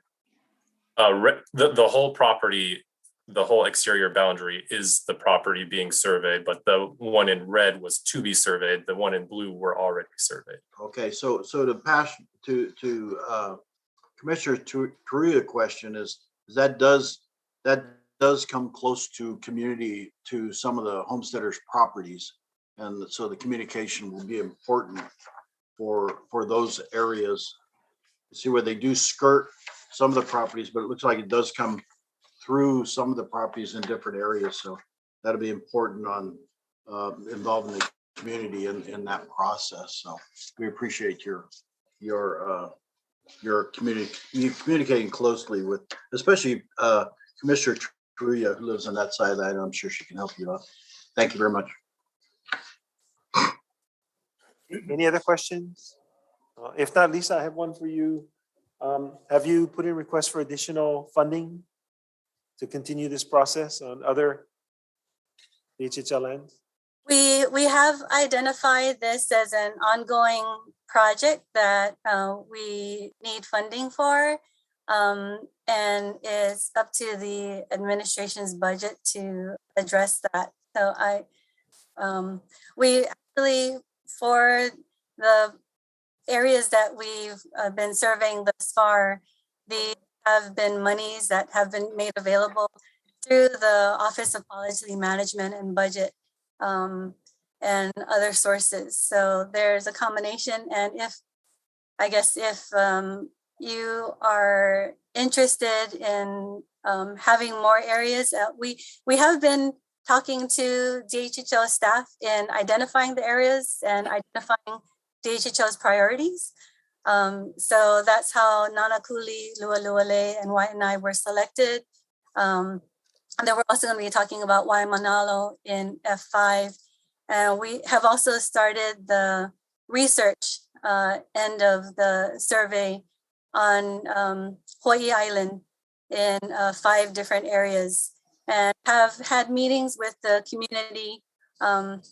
We had done a community meeting in Nanakuli in December 2018, and subsequent to that, Waianae Valley. And we also had gone out to Hawaii Island, met up in Waimea and out in Keaukaha. And so we've heard from beneficiaries that there's interest in identifying the boundaries, especially as they see other developments encroaching upon Hawaiian homelands or coming very near, and they said, okay, yeah, let's make sure that we survey and mark our boundaries first. So yes, we appreciate your support for the project. Okay. Thank you, Lisa. If there are no further questions, I'll call for the question. All those in favor say aye. Aye. Aye. Aye. Anyone opposed? Seeing none, the motion carries. Agenda item F5, and then we'll take a break. Thank you, Commissioners. Agenda item F5. LMD is seeking the approval issuance of a right of entry permit again to US DOI, Red Plains Surveying Company, and Dudek Hawaii. Okay, a motion to consider staff recommendation, please. So move. So moved. Second. Again, similar to that of Oahu, of the Nanakuli, Lulue, and Waianae areas, they are seeking to conduct a series of land surveying field activities, which include, but is not limited to, traverse location surveys and data collection and boundary survey monumentation. I also have, again, Lisa Oshiro, who's joining us, and from Red Plains Surveying Companies, that we have Diane Stegall and James Mick Powers. And from Dudek, we have Stephen Hochart. Okay. Lisa, you want to introduce this this portion? Yes, Mahal, I'm gonna try sharing this presentation. So we have Diane Powers Stiegel from PowerPath Solutions, and Mick Powers from Red Plains Surveying, Stephen Hochart from Dudek, a local surveying company. Thought Stephen Paul might join us as well. I'm going to go through a presentation, and they're all available to help answer questions because, again, they're the experts. Let me see if I can get my presentation.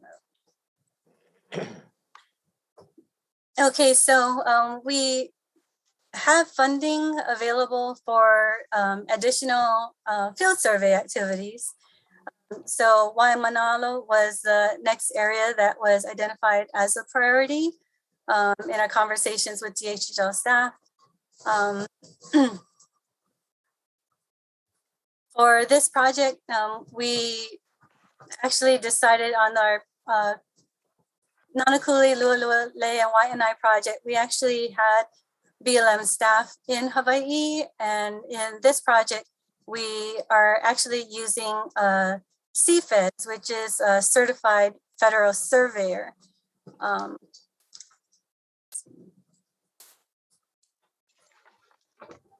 Sorry, I'm not sure why. Okay, I'm gonna try to share from a different screen. I apologize again for this. You can advance it. Lisa, if you go back, staff here says they can advance it for you. Oh, okay.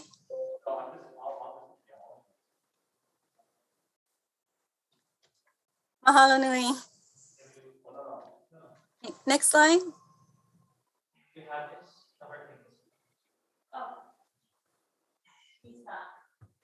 Can you stop sharing? We will share from our side.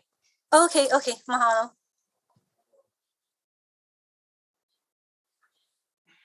So we did actually procure our consultants through open procurement this summer.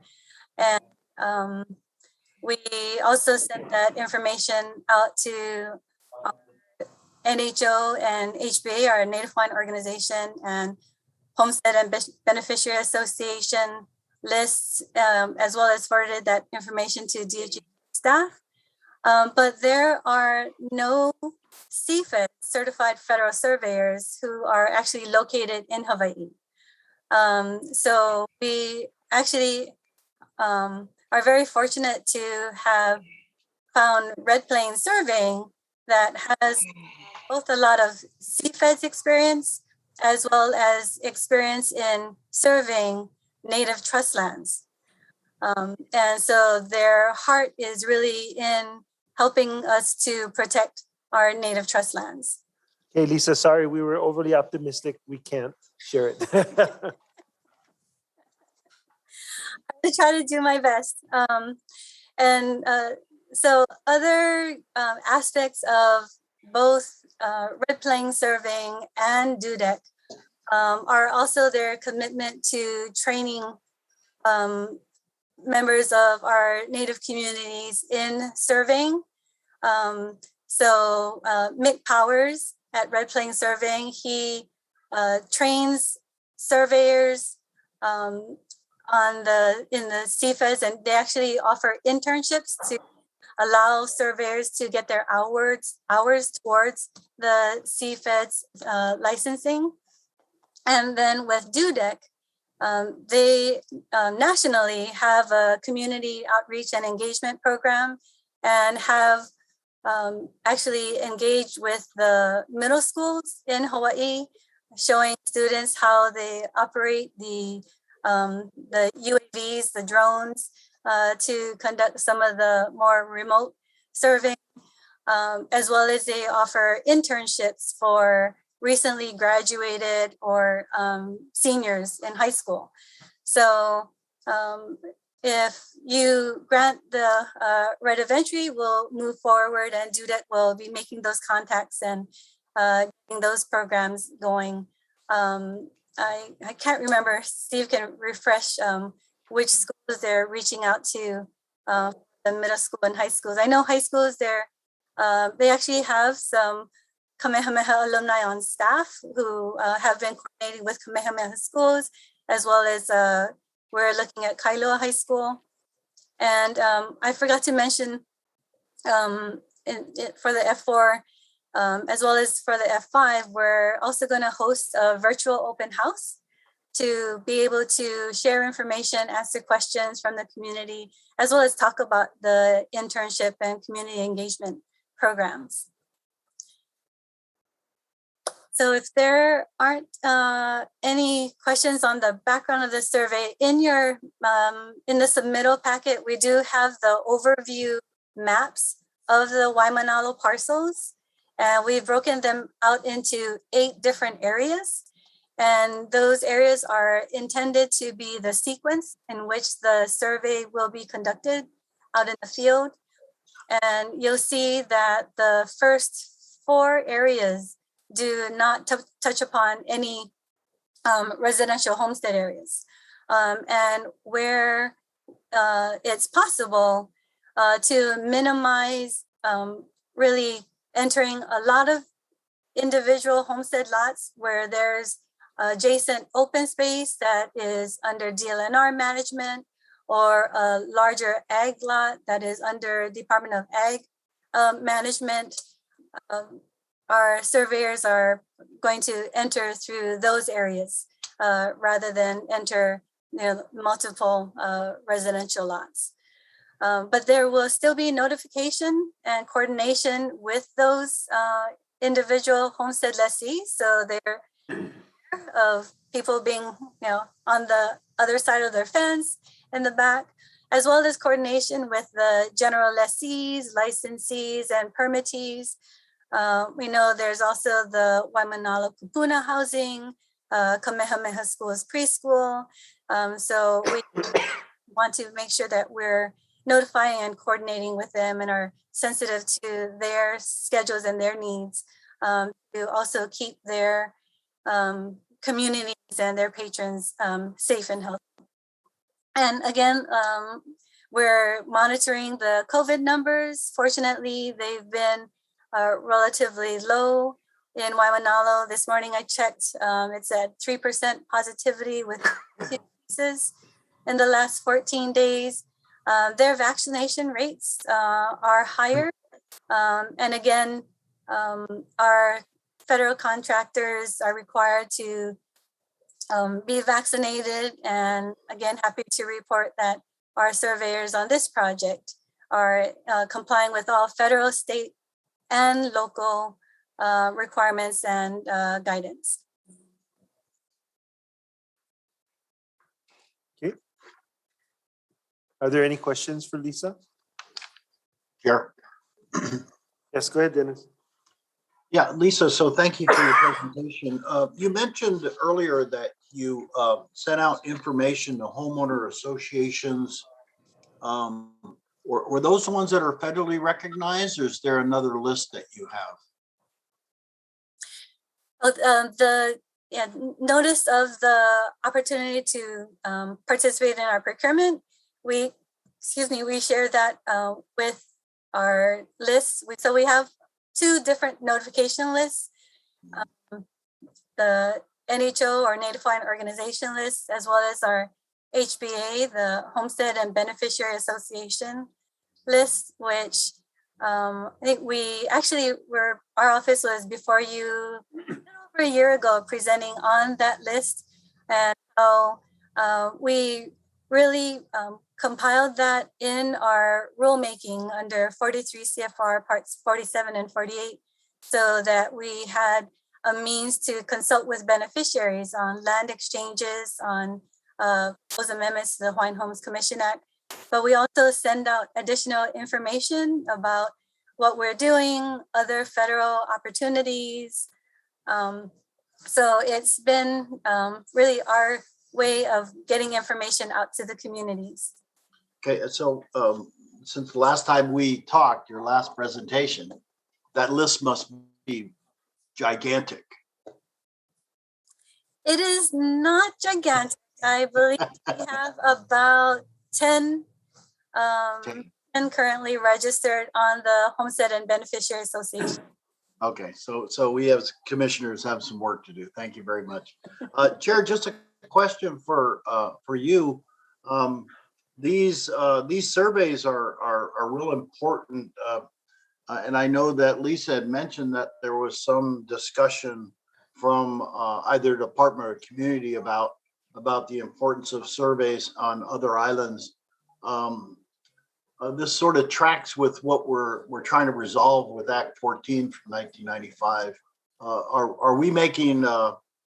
Are we communicating with DOI to move towards those things that would affect Act 14?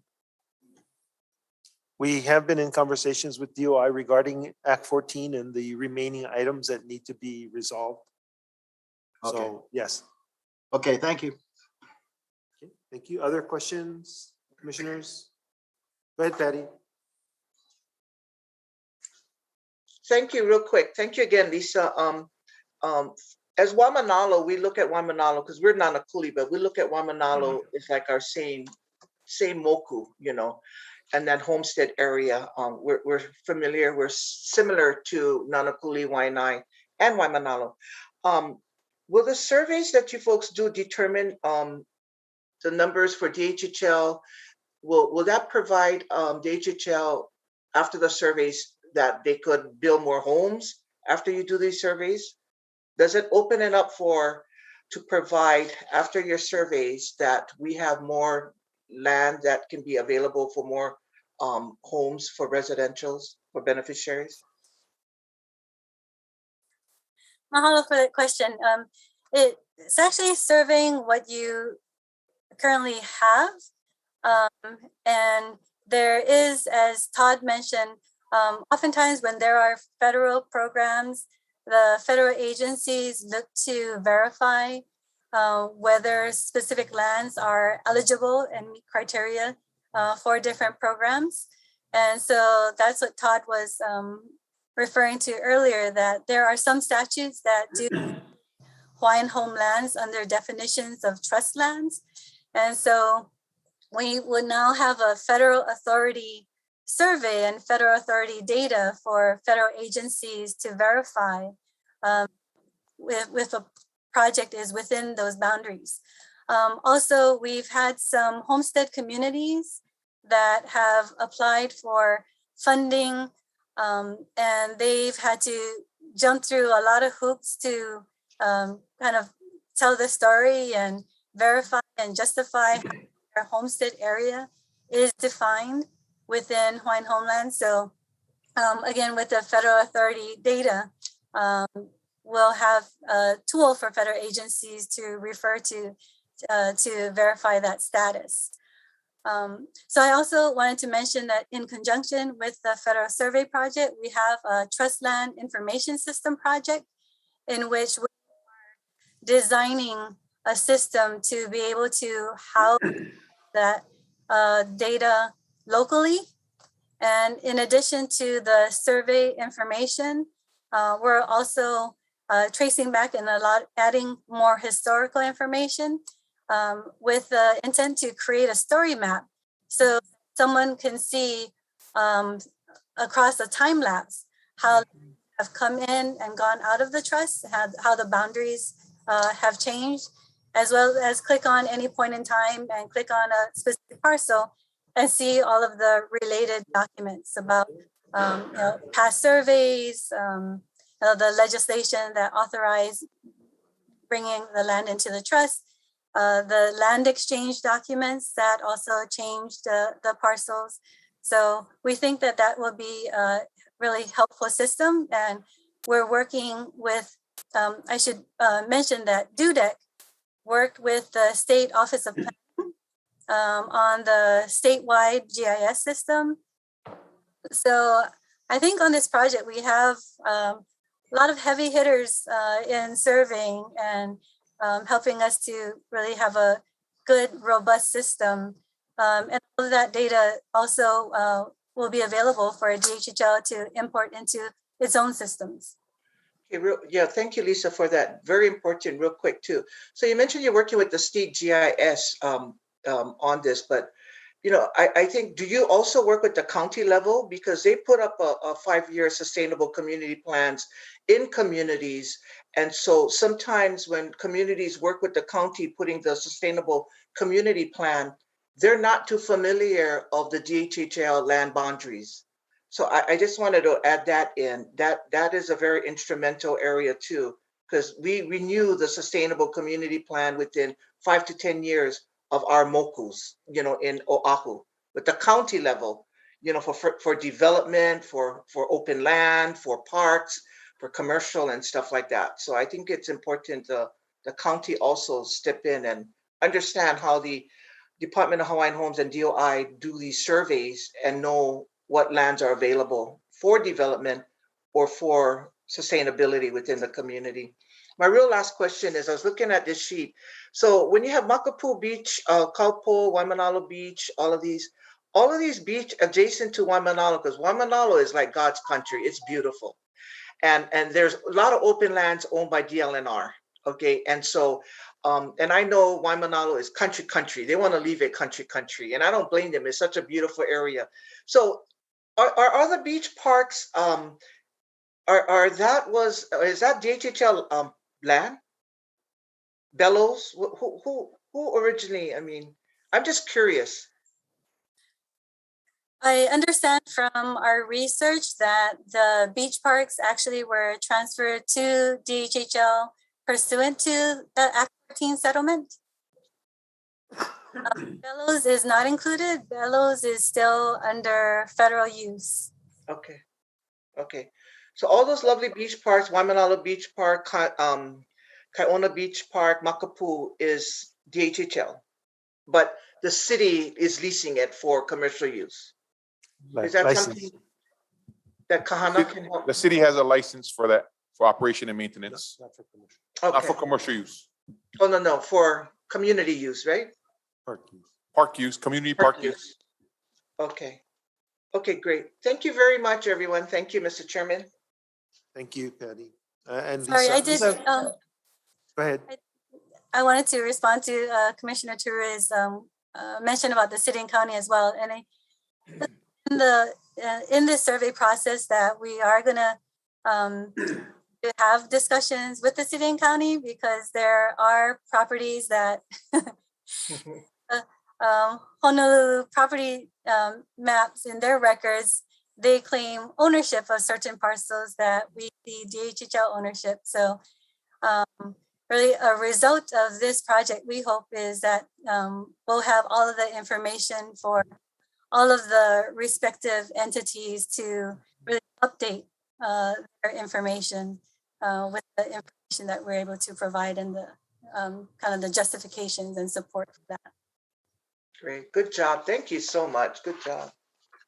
Okay, thank you, Lisa. I have a quick question. It appears from the exhibits that the Mauka sides of the parcels are going to be surveyed. Is there a reason why the Makai side are not? think I'm gonna throw that question over to Mick or Steve Hochart. Yeah, I can. Yeah, this is Steve Ochart. I think I can answer. I believe what you're asking is, well, we're going to be going along the Malca side, the backside of Waimanalo. We're going to be going along the Malca side as far as the entry into the area. However, we're surveying the boundary between the Malca and the Makai side of that line, but we're just entering it through the Malca side. Does that answer your question there?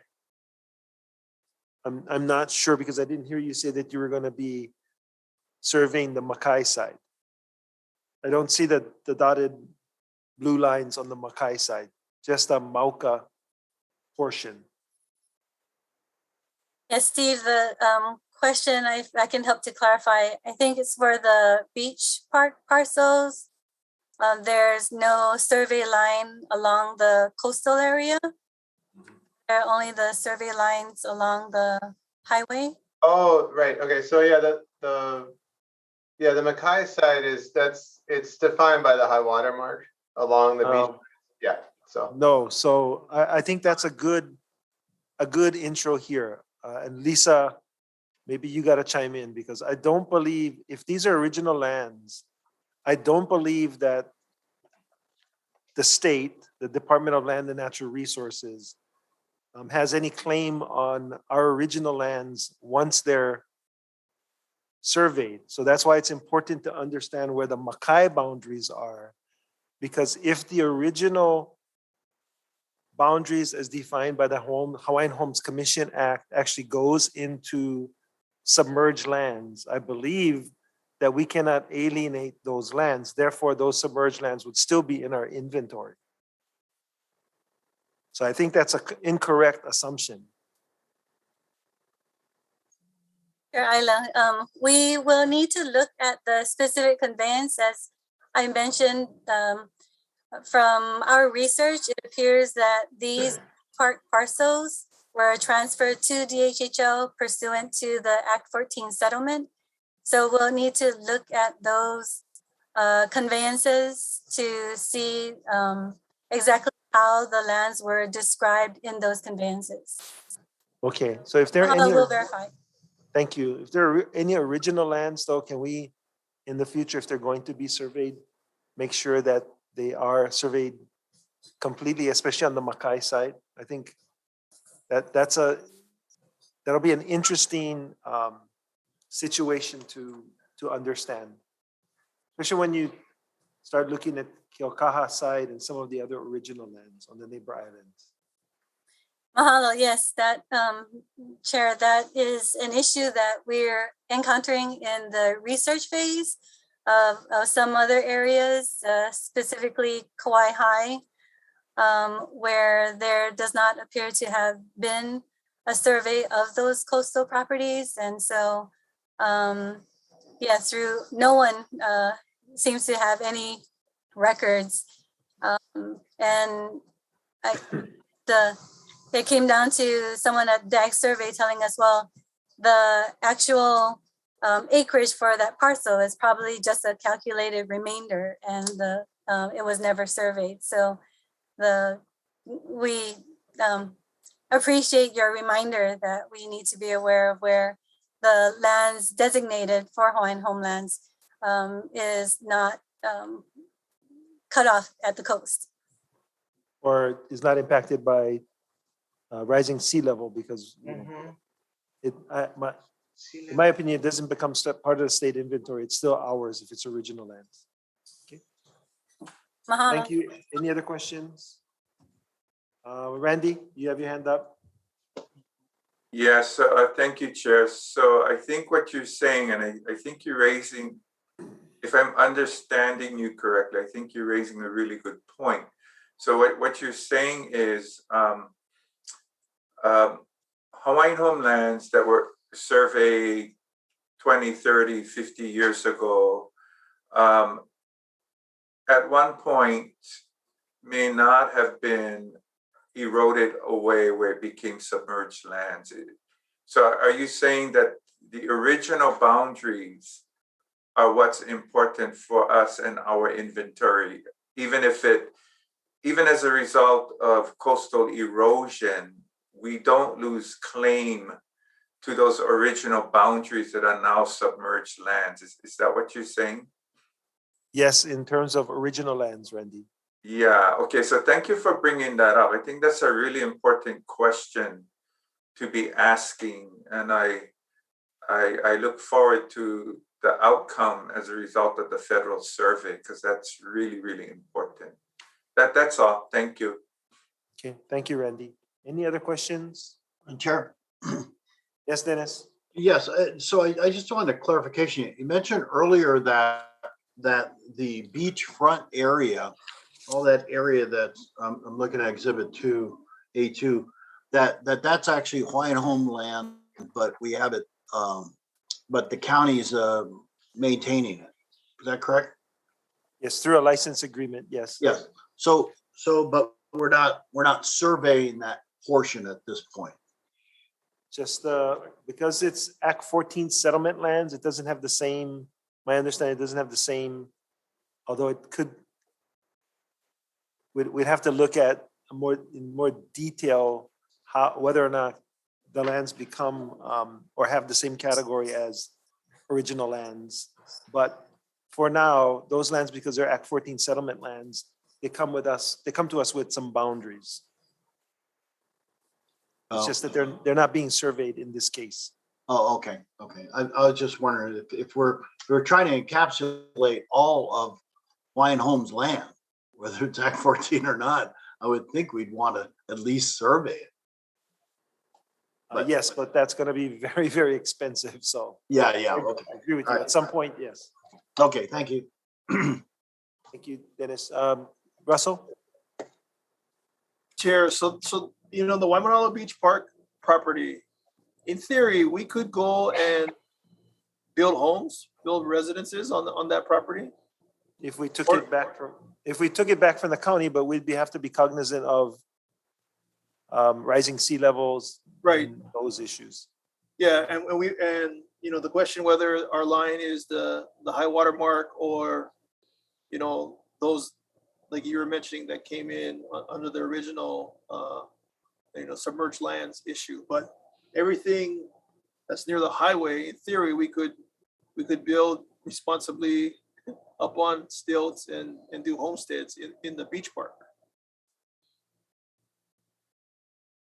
In the beach park, I think, but would be prudent to understand what sea level is going to do in the next 50 years before we consider. Yeah. Theoretically, we could always withdraw it from the license. I guess the larger question. So all of these lands that we took in the settlement that are currently licensed to the city for beach park recreational use, in theory, we could take back and build homes on them if we wanted to. We're not stuck with that use. Correct. Okay, thank you. Andrew? I just wanted to add a comment that I would encourage the DOI to double check their research on the status of the park. I don't believe the department may have acquired it under Act 14. It's inconsistent with the types of parcels that the department acquired under Act 14. During Act 14, the department was looking at parcels that were more suitable for homesteading or for revenue generation purposes. I do believe the park was original Hawaiian homeland. So I encourage the DOI to double check their research to confirm that assertion that the park was transferred to the department under Act 14. Okay. Thank you, Andrew. And I think if we have any information that supports that claim, then we should provide it to them. David?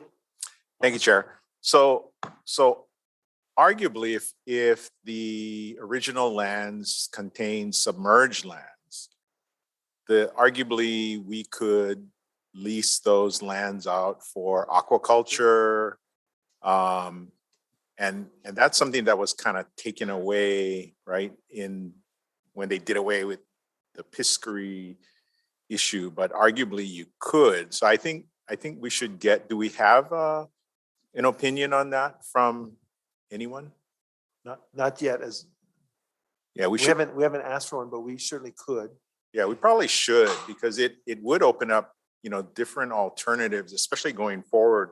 And especially if the sea continues to rise, which it is, that may represent opportunities for our beneficiaries to utilize those submerged lands. Thank you.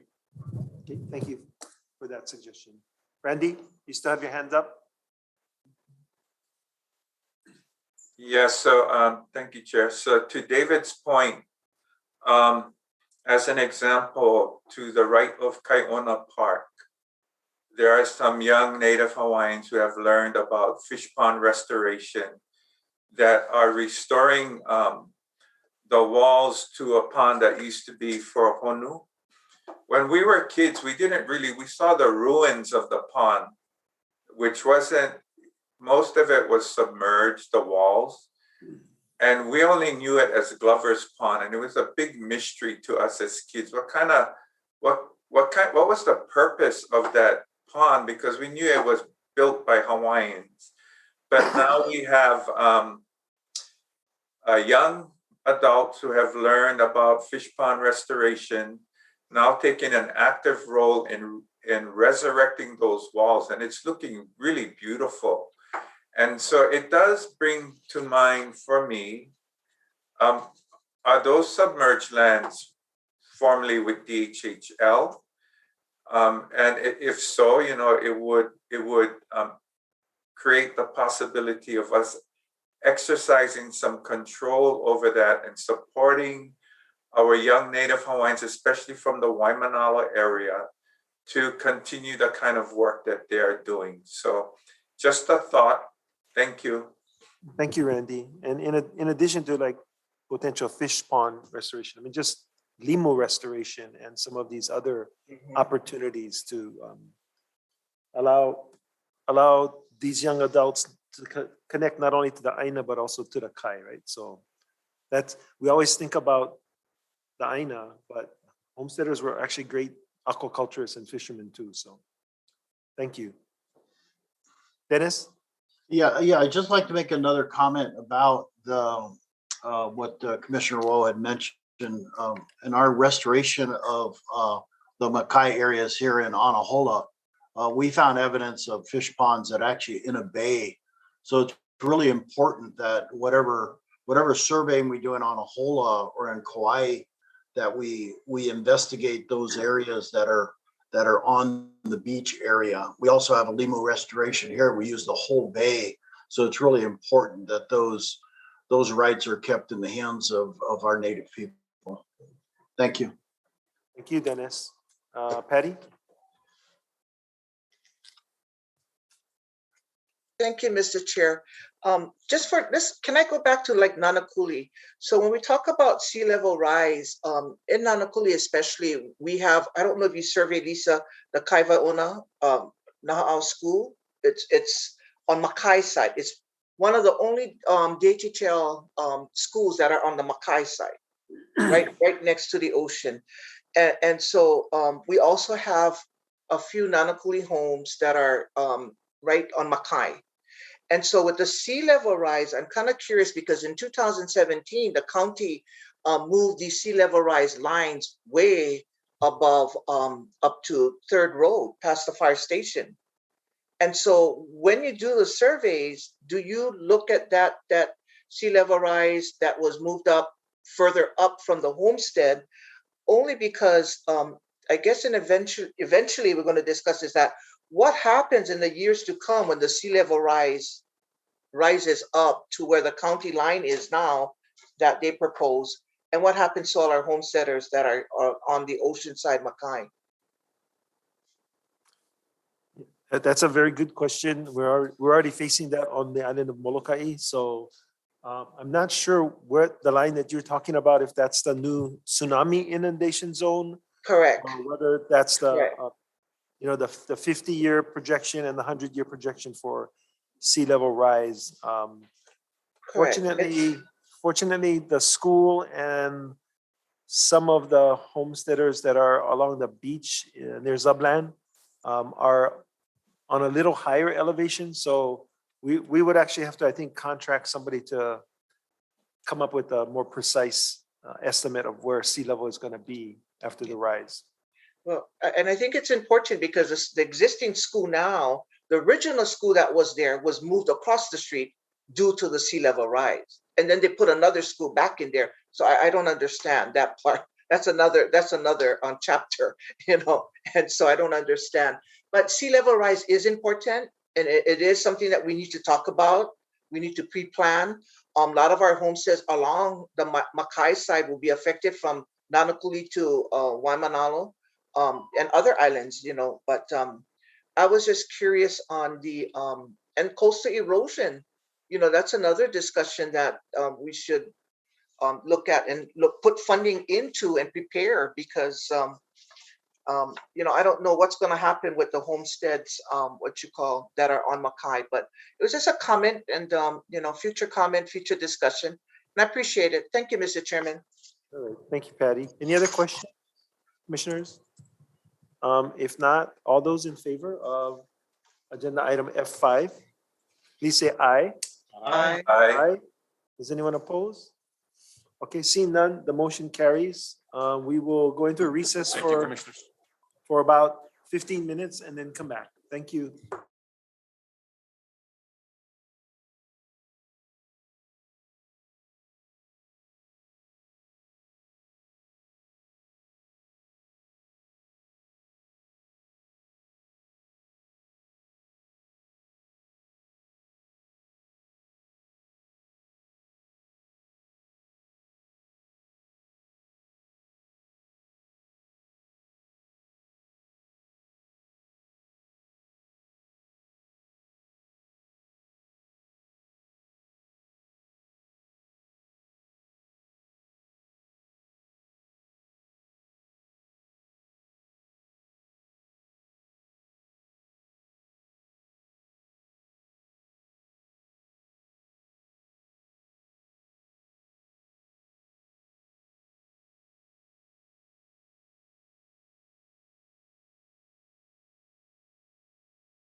agenda item is agenda item D8.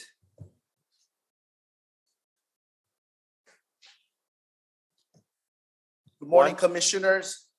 D8, this is part 2 of the NHQ regarding those applicants on the wait list that cannot be verified to be 50%.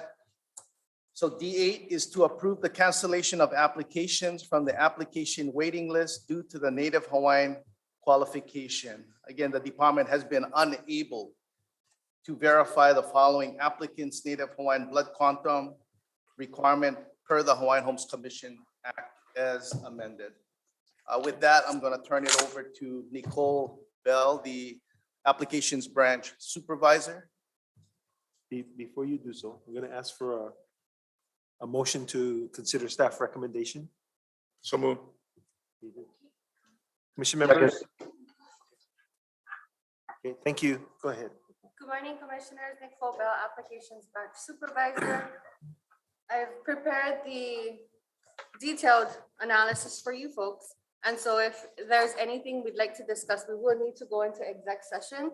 If not, if you folks are ready to make a decision, we can do that as well.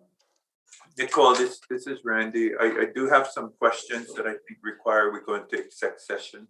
Okay. Okay, then Commissioner Awo, I would ask for a motion to go into executive session where the commission will convene to pursuant to section 92J-1 HRS relating to government records maintained by the Department of Hawaiian Homelands that are not required to be publicly disclosed. May I have a motion and a second? Second. All right. Thank you.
Give us a second to allow people to come back in.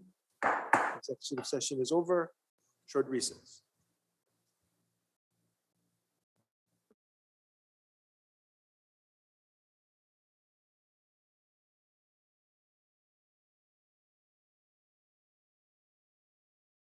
Okay, we're out of executive session, back into regular session. Commission members, any questions on agenda item D8? If not, all those in favor, please say aye. Aye. Aye. Aye. Anyone opposed? Seeing none, the motion carries. D8 is approved. While you're at the table, Juan, you want to do Homestead Services, the report, the monthly report? Commissioners, yeah, the regular reports from HSD regarding homestead applications, loan information, lease numbers for the month. Do you have any questions with regards to any of the reports from Homestead Services Division?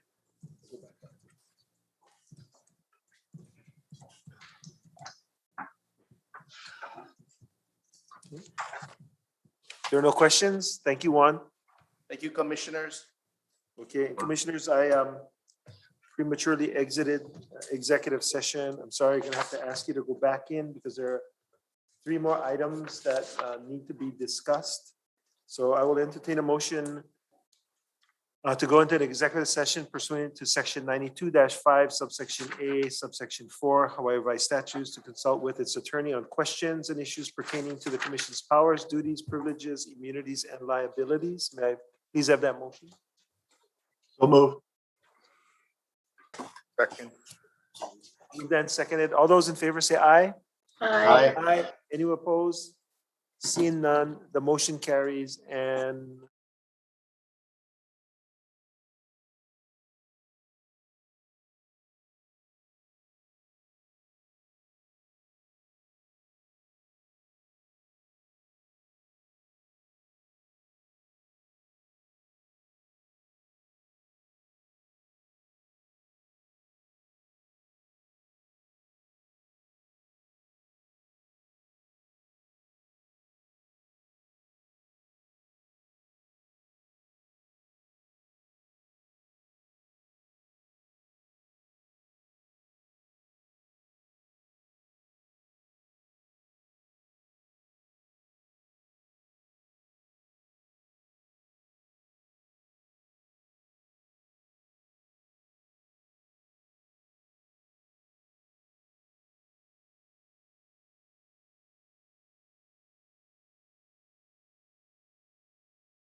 Hello, commissioners. Welcome back. We're in open session, and the next agenda item is agenda item C2. Hokule is for information only.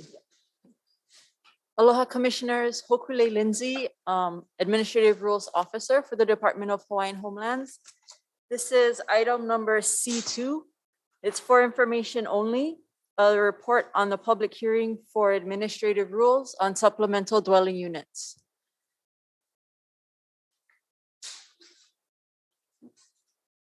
So we had a public hearing on June 30th of this year.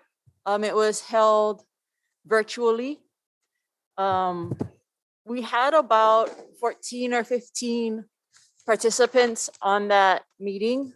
And we had about 11 oral testimonies that night. So the order of the hearing, we did an informational briefing, and then we opened the hearing. So we went for about an hour and a half that night. We had a range of different testimonies. I think we can safely say that there is general support for the SDU concept, but several significant concerns about some of the implementing details. There was concern about the counties and having to go through the counties and what that means, and whether or not, I should say, or how difficult it would be for lessees to navigate that process. I think there were also concerns about the cost to build an SDU.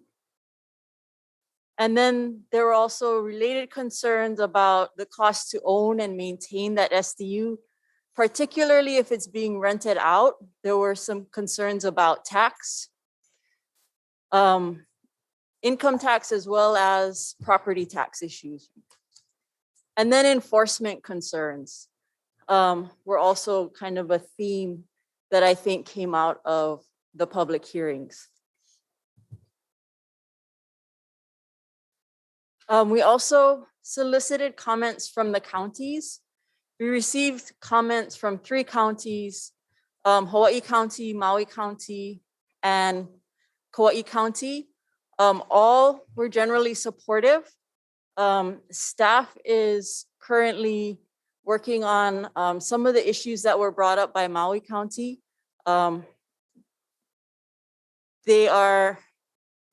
I think Maui County is probably always kind of a tricky one for us to deal with. And the comment received from Maui County kind of details out some of the misunderstandings I think that exist between the county and the department. So staff is working on how to work those out, possible ways to work that out and discuss those issues with the county.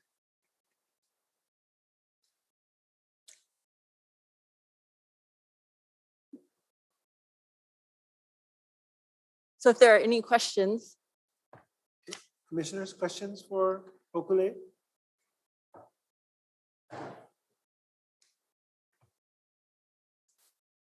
Okay, seeing none, we'll let Hokule go. Right. Thank you very, Thank you, very commissioners. much. Hopefully we'll see you. One last thing, I know Blossom asked about decision making. So we're aiming for next month at the November meeting for decision making. Thank Chair, you. Yes. I just have a comment, sorry. Okay, go ahead. Let's see if I can get back on here. Oh, there I am. Blake, did you see any need to make any adjustments to the SDU that we've approved already? There were a couple of, I think they're administrative. I need to ask, double check with the AGs. Administrative type recommendations that came out of a couple of comments from Auntie Kanani, and I think Uncle Pat also had a suggestion. So I need to double check that those are in fact administrative, that we can do without having to repeat the process. And And then I think that there were a few typos that I noticed that need to be corrected. Yeah, I noticed there was some concern about the enforcement issue, which is obviously a concern. So I didn't know if that was going to change, but that'll have to be up to the department how they're going to enforce. Thank you. Thank you, Dennis. Any other questions for Hopefully or comments? Okay. Well, I just had one quick question. So if it comes to us for action next month, assuming it's approved, then how does it roll out? So assuming it comes to the commission for decision next month, process-wise, it goes to the governor for signature. There's no real way to tell how long that will take. And then internally, in terms of rolling it out, we're getting the different divisions together to try to figure out, what that process is and who's going to do what. So do we have a county that we're gonna start with, or are we going statewide? The rules allow us to go statewide. I think having discussed, having met with each of the counties, Kauai might be an easy one to roll out with. Their planning department seemed open to helping us get those through and making the process as easy as possible. So they might be a low-hanging fruit if we were to roll out individually. So you anticipate that we'll start with Kauai and then work our way through the other counties? It's possible. I don't know. We haven't discussed if we would go one by one or just all out. But if we were to go one by one, my thought is Kauai would be a low-hanging. Okay, thank you. Okay, just one more question. So, and I haven't looked at the proposal specifically, but the process would be to send a request to the island supervisor and start the process? Yeah. Oh, okay, So the very first good. step would be to, yes, apply to the department and then move on to the county. Okay, very good. Thank you. It would mirror the existing process if you're going to do a add-on to your house or something like that. That's the existing process. Right. Okay. Thank you very much, Oku. Appreciate it. Thank you. Thank you. Thank you, Oku. Okay, next up is G1, Andrew. Oh, wait, I thought we were gonna do G1 first and then U1. You want to do it together?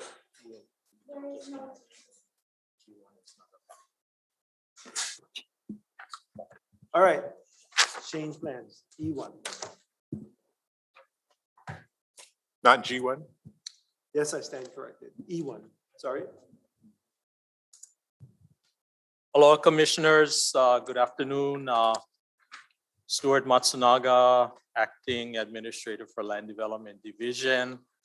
I also have Brian Toda, LDD Engineer, who will be assisting on the presentation of item E1, which is really Maui projects updates.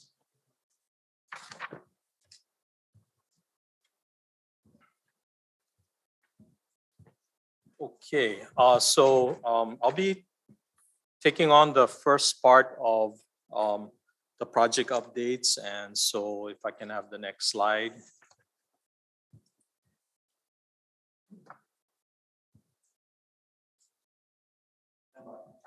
Okay, mahalo. So this is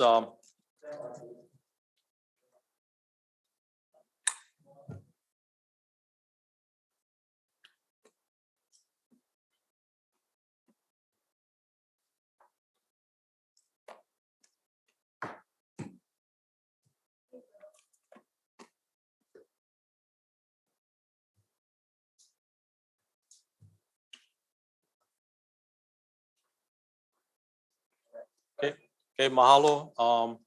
Sorry for the technical difficulties. So this is island of Maui area map showing our land holdings throughout the island.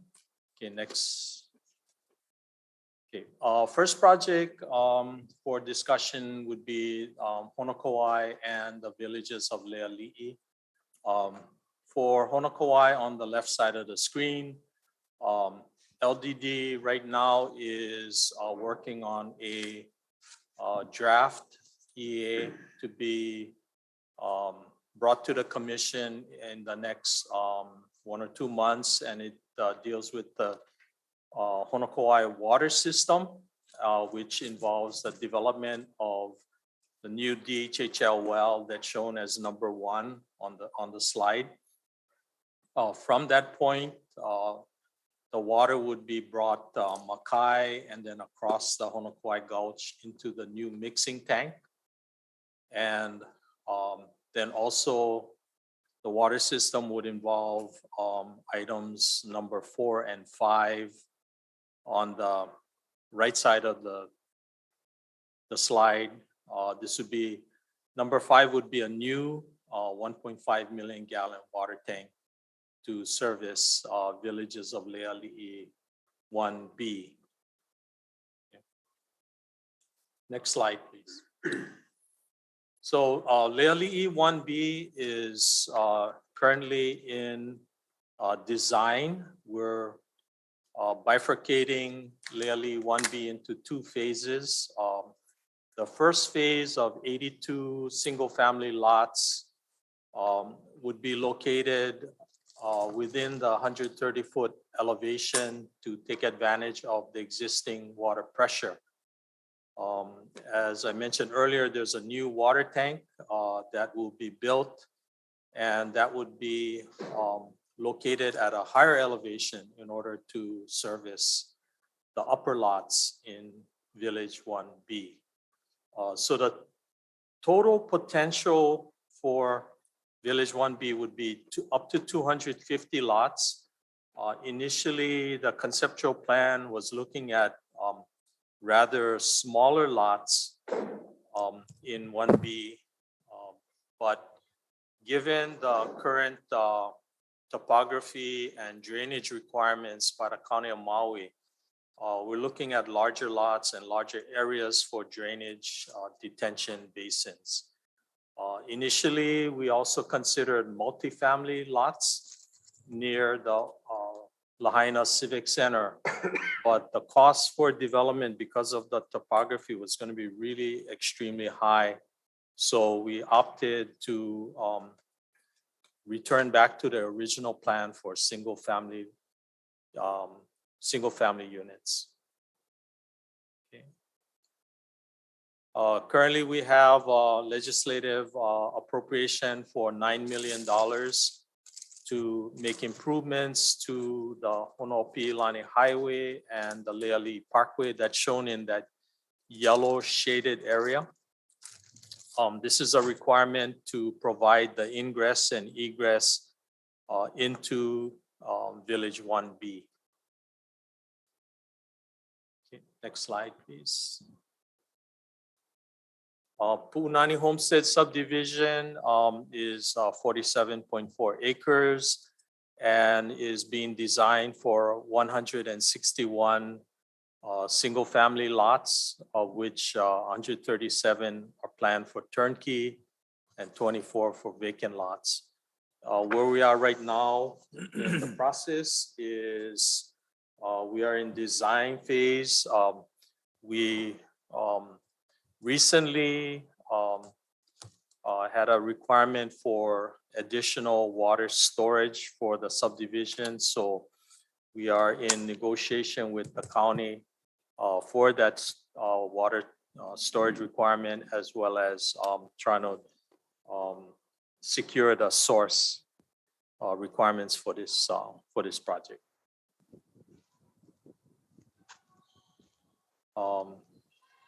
Okay, next slide, please. This is the site plan. We completed environmental assessment in the fall of 2020.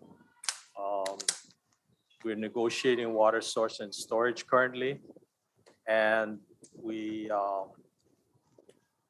plan to begin site construction in the summer of 2022 home construction in the spring of 2023 and having project completion in the winter of 2024.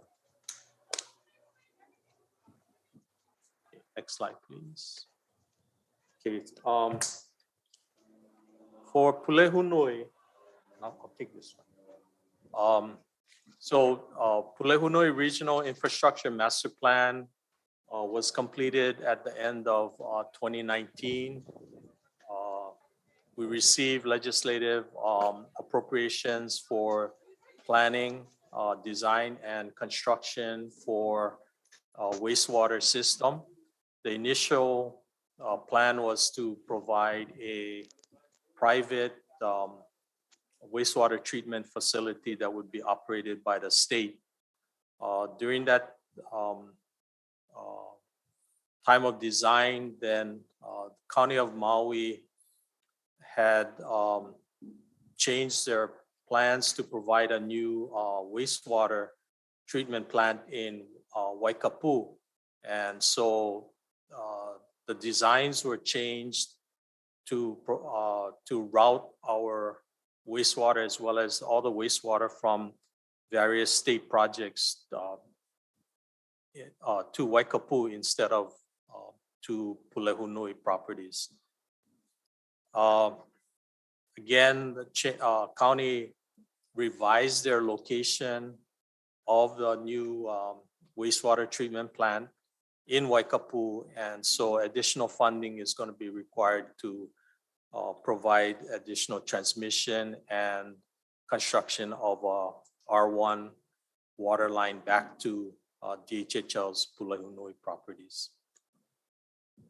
Okay, the next slides will be presented by Brian Toda.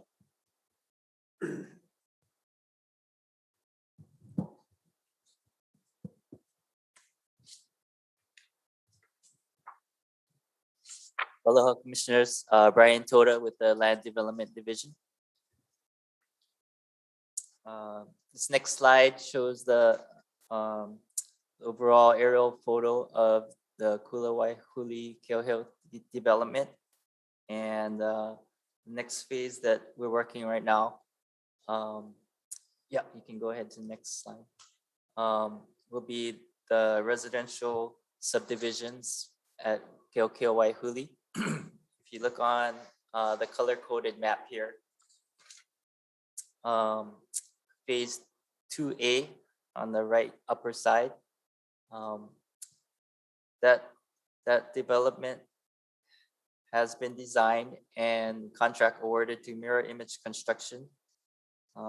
Contract for approximately $8 million, and construction is scheduled to begin in early 2022 for 76 lots. And below that, you see phase 2B. The next phase is currently in design, and we're looking to put that out to bid sometime later in 2022. And that would be 61 residential lots.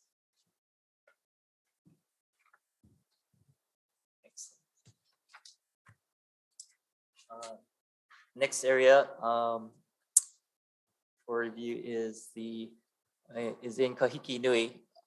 We're doing road improvements along the main roadway, and if you look on the map there, it's color coded to show the two phases. That phase 1 is the first one in red, the S curve. That one has already been completed. It was completed in November 2020. That's the first phase. And it's 10-foot wide concrete roadway improvements. The next stretch from that point on, you see in the blue, and including a smaller portion at the bottom there. Those indicate where we're continuing the roadway improvements. It was currently just a gravel road. And so we're continuing the 10-foot wide concrete road improvements. And the lower portion is also some improvements to the roadway and the shoulders, because the drainage, there's a drainage gulch that crosses through those two locations. So we're making improvements to improve the drainage crossing at that location. And that next phase 2 is currently in design, and we're looking to put it out to bid in early 2022. And just the update, so you can see visually what was just completed. This is the phase 1 section that Goodfellow Brothers completed. You see the concrete roadway.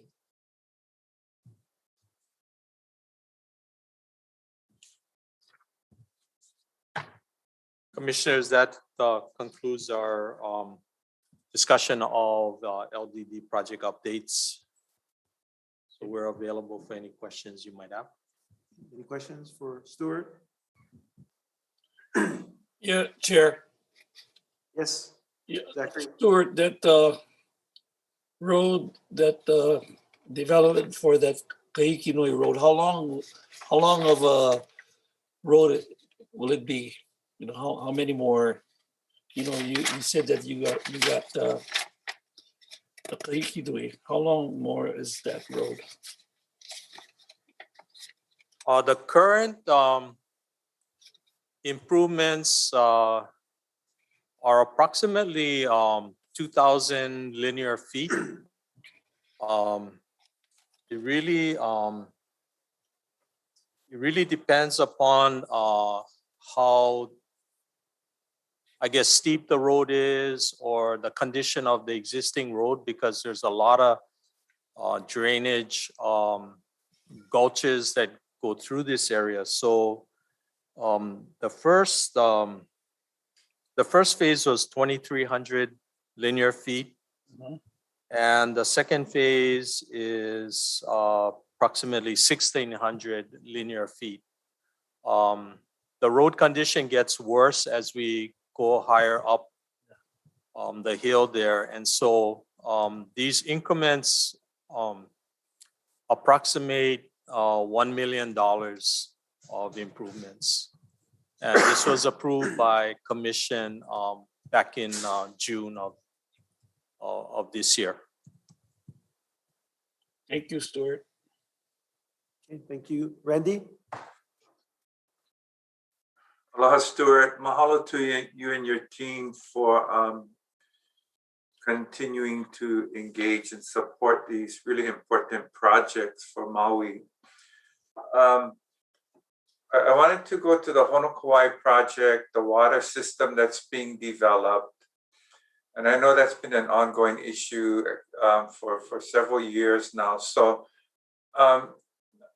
the well system, the mixing tanks, et cetera, that's not a standalone project, right? That's something that we're working in conjunction with the county. Is that correct?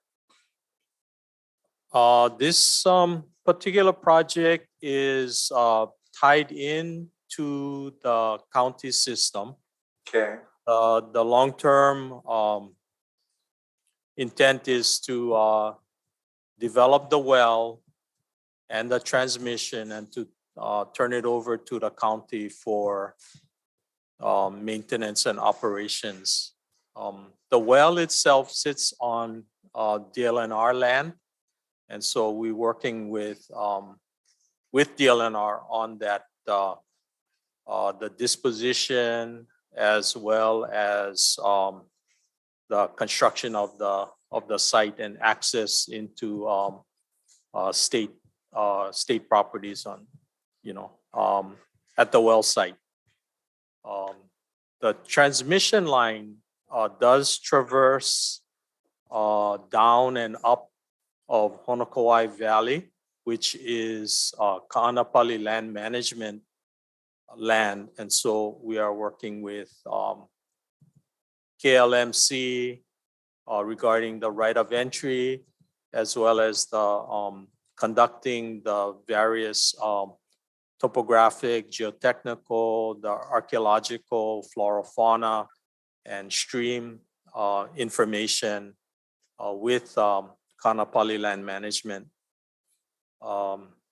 There's a lot of challenges in getting that transmission down and up the gulch to get into DHHL land on the north side of the valley. At which point we would connect into a mixing tank that is being constructed by the county of Maui.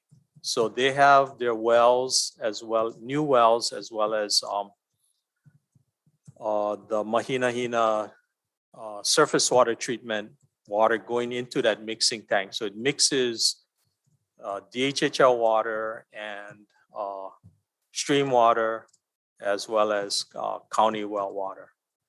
So we're collaborating with Department of Water on that aspect, and this will be subject to negotiations as far as how much water DHHL obtains from the development of this well. On the Wahikuli side, we have booster pumps, transmission line, and that new water tank, the 1.5 million gallon water tank that's been constructed to take care of all of Leali'i 1B. We have an agreement with Hawaii Housing Finance Development Corporation agreement for $10 million for the construction of this water system. So this will pay for the bulk of the improvements. We will probably require another $4 or $5 million to complete all of the improvements. So that's currently in the, well, I guess in the new budget request to the legislature for additional water improvement costs. Okay, so thank you, Stuart. So a lot of moving parts, very challenging situation. But I'm still going to ask if you have any ideas about when this might become operational one day, because Leali'i people they will ask periodically when is that development going to move forward. But understanding the challenges you're faced with, I still want to ask the question if you have any thoughts. Okay, great question. In addition to these improvements that we are proposing to construct, we have an existing agreement with Department of Water Supply for 200,000 gallons. And so we, with this agreement, we have maybe a shorter timetable to make these improvements to service Leali'i 1B. So there's still a lot of moving parts to that. We're continuing to work with water supply regarding certain testing requirements near the Lahaina Civic Center.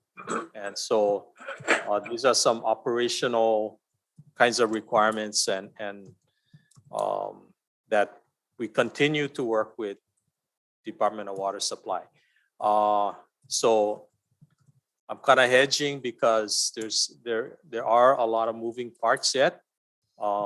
Thinking that within a couple of years we can have infrastructure in construction that would be allow Leali'i 1B to start its on-site construction.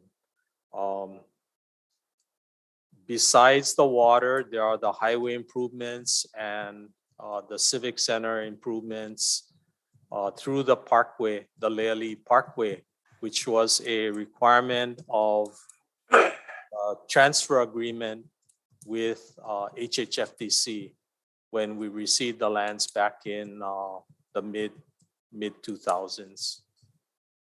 So like you said, a lot of moving parts, a lot of complex issues with the improvements. Right now, we're trying to,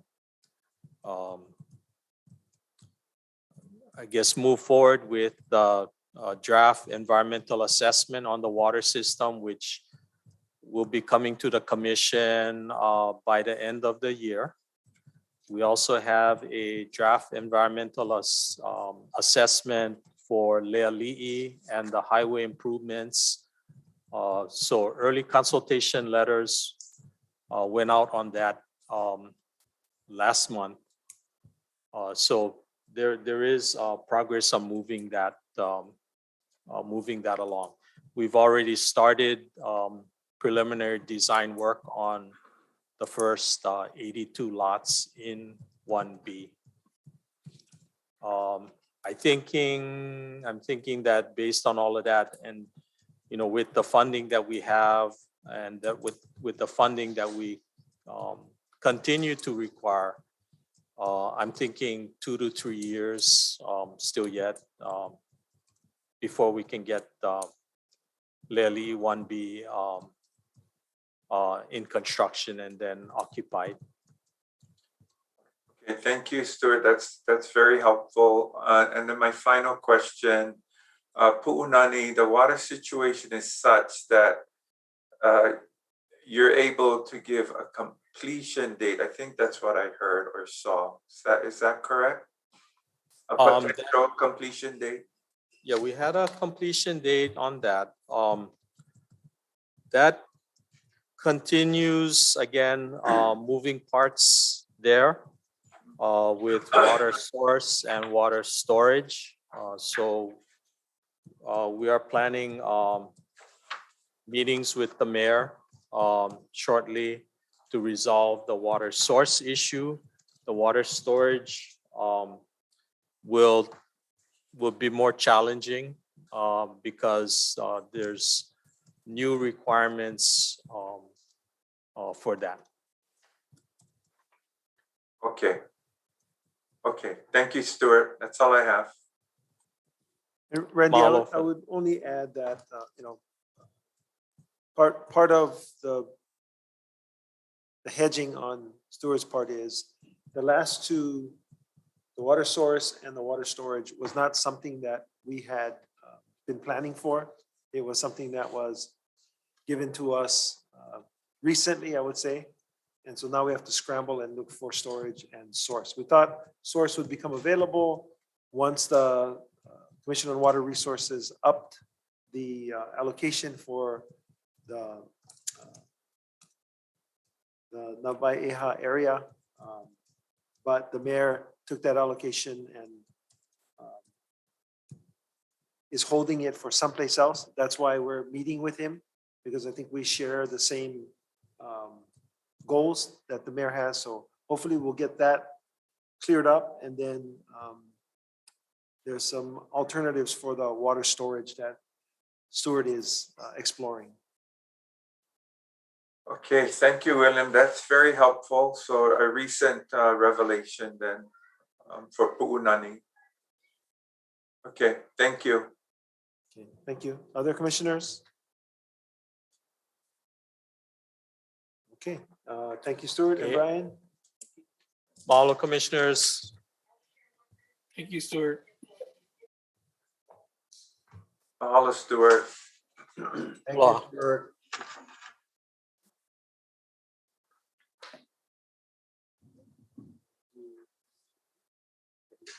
What do you want? Two? G1 and G2, but I did not follow directions, I guess. No worries. Let's start on G1. I know. Yeah. So I guess I misinterpreted the way we were going to expedite the meetings. And I didn't have staff and our consultant ready for G1 because I thought we can defer if you're. Yeah. Would you feel more comfortable if we defer? Yeah, and we can just let people know that we'll be presenting it in the evening portion. Okay. In our communications among staff on how to speed up the commission meetings, we have a little bit of a mix up in what I thought was gonna happen. So G1 and G2 will be covered in tonight's community meeting because the consultants and the other supportive staff were scheduled for that. So I apologize. It's my fault. I No. didn't listen to direction correctly. You want to do G3? We can do G3. Okay, let's move to G3. Aloha Commissioners, Andrew Choi, Acting Planning Program Manager. Item G3 for information only. A status report on the Ka'aupapa beneficiary engagement process, Kalawaw County, Island of Molokai. With me today, I have Nancy McPherson, who will be giving the update. Aloha Kako Commissioners. Good to see you all again. I'm actually in Denver, Colorado right now. So kind of checking in for this very important topic. The planning office has responded to requests from beneficiaries as well as from the commissioners to initiate engagement with beneficiaries. So we're calling this the Kalaupapa Beneficiary Working Group Engagement Initiative. And in this submittal, I tried to keep it fairly brief, but I wanted to give you a little bit more background on sort of the place that the National Park Service is coming from, so that sort of frames it, as well as so there's a public law, and the goals and the principal purposes of the park, I think, are really important and helpful to read through. That's on page 2. And then just talking a little bit about the general lease and also what the planning office envisioned as the way to implement the Molokai Island plan policy statements as regards Kalaupapa and Palaau Apana 3. And so going through this, I tried to give you a little more background about all of that. And also, you know, that we have these land use designations, special district, community use, and commercial. Our discussions so far, we've had one meeting. We've had our first meeting, went very well. There are a lot of issues out there that aren't just focused on what it says in the Molokai Island plan or what the National Park Service has been covering. There's a lot of larger, longer term issues. We started out trying to just frame it in terms of the idea that the cooperative agreements with the National Park Service might be the best way for DHHL to play an effective role in implementing the Molokai Island plan through the general management plan. But members of the group felt that that wasn't necessarily, they wanted more time to work through that sort of thing, like the actual vehicle that would be used to address some of these issues, improve communications with the National Park Service, et cetera. So it has been a long planning process that DHHL has participated in from the start with the National Park Service and with our beneficiaries. But it is very clear that our beneficiaries insist on a greater voice in things that happen in Kalaupapa, and they feel that DHHL needs to advocate for that to happen. So we do feel like we have a good group to start with. We have had a productive first meeting. I listed the agenda for that meeting on pages 4 and 5. But we have had to do a little bit of adaptation. The choice of Hackbed for the facilitator, I think, was a really good one because they are very skilled at facilitation that reflects what they're hearing and bringing it back and making adjustments to respond to what we're hearing from the beneficiaries.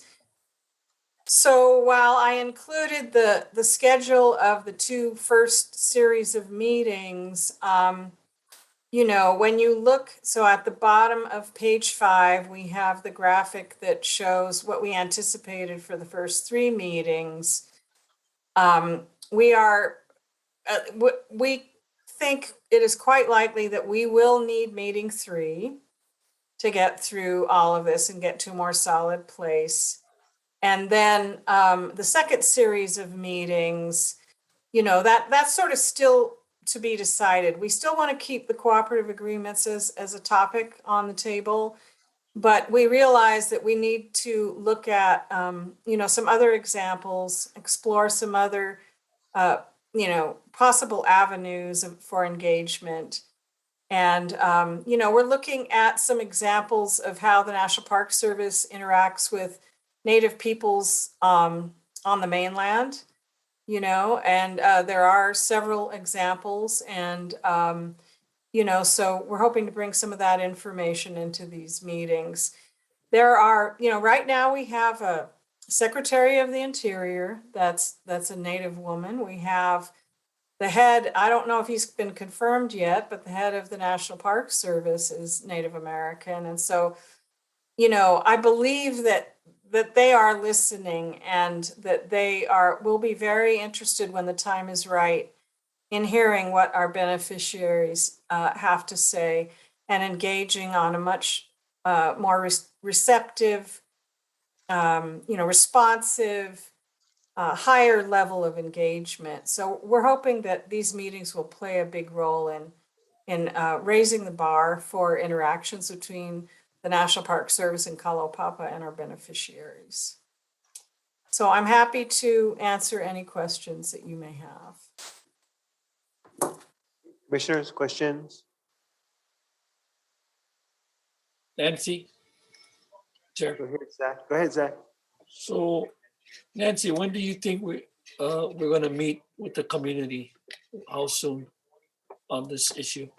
Well, right now we're using this smaller group as a way to refine, you know, articulate, kind of focus in on what exactly are the big issues that beneficiaries feel are the most important. We want to get through these first 6 meetings. And then what we'll have, I believe at the end of that is a product, something that we will bring back to the commission. And I think at that point, that's when we will start engaging with the greater Molokai topside community. Okay, that's what I wanted to know. Thank you. So it could be another, well, if we're meeting once a month, we may not meet during December, November, January, February, March, April. So in the spring, I think, April, May, probably. Yeah, there is a lot of interest on this topic on Molokai. So let's not forget Kalaupapa. Thank you. Oh, no. Thank you, Nancy. Thank you, Zach. Mahalo, Commissioner. Any other questions from other commissioners? Okay, if not, thank you very, very much. Aloha. Aloha, Nancy. Thank you. Aloha, Nancy. Aloha, Nancy. Aloha, Nancy. Thank you. Okay, members of the commission, G1 and G2, I had forgotten we had agreed on the new format with Andrew, is actually going to be presented at tonight's community meeting as part of the streamlining process. So if there are no other questions, we actually have reached the end of today's agenda. I object. We have an objection? No. Okay, any questions, commissioners? Did we finish D1? Yes. That was the monthly reports. Yeah, we did. Okay, move to adjourn. Yeah. Move. Is there anybody objecting to adjourning for today? Other than me. Other than David? Bye, David. All right. Community meeting starts at 6:30 for those who are interested. And if not, we'll see you bright and early at 9:30 tomorrow morning. All right. Thank you. Thank Thank you. Chair. Hello, everybody. Thank you.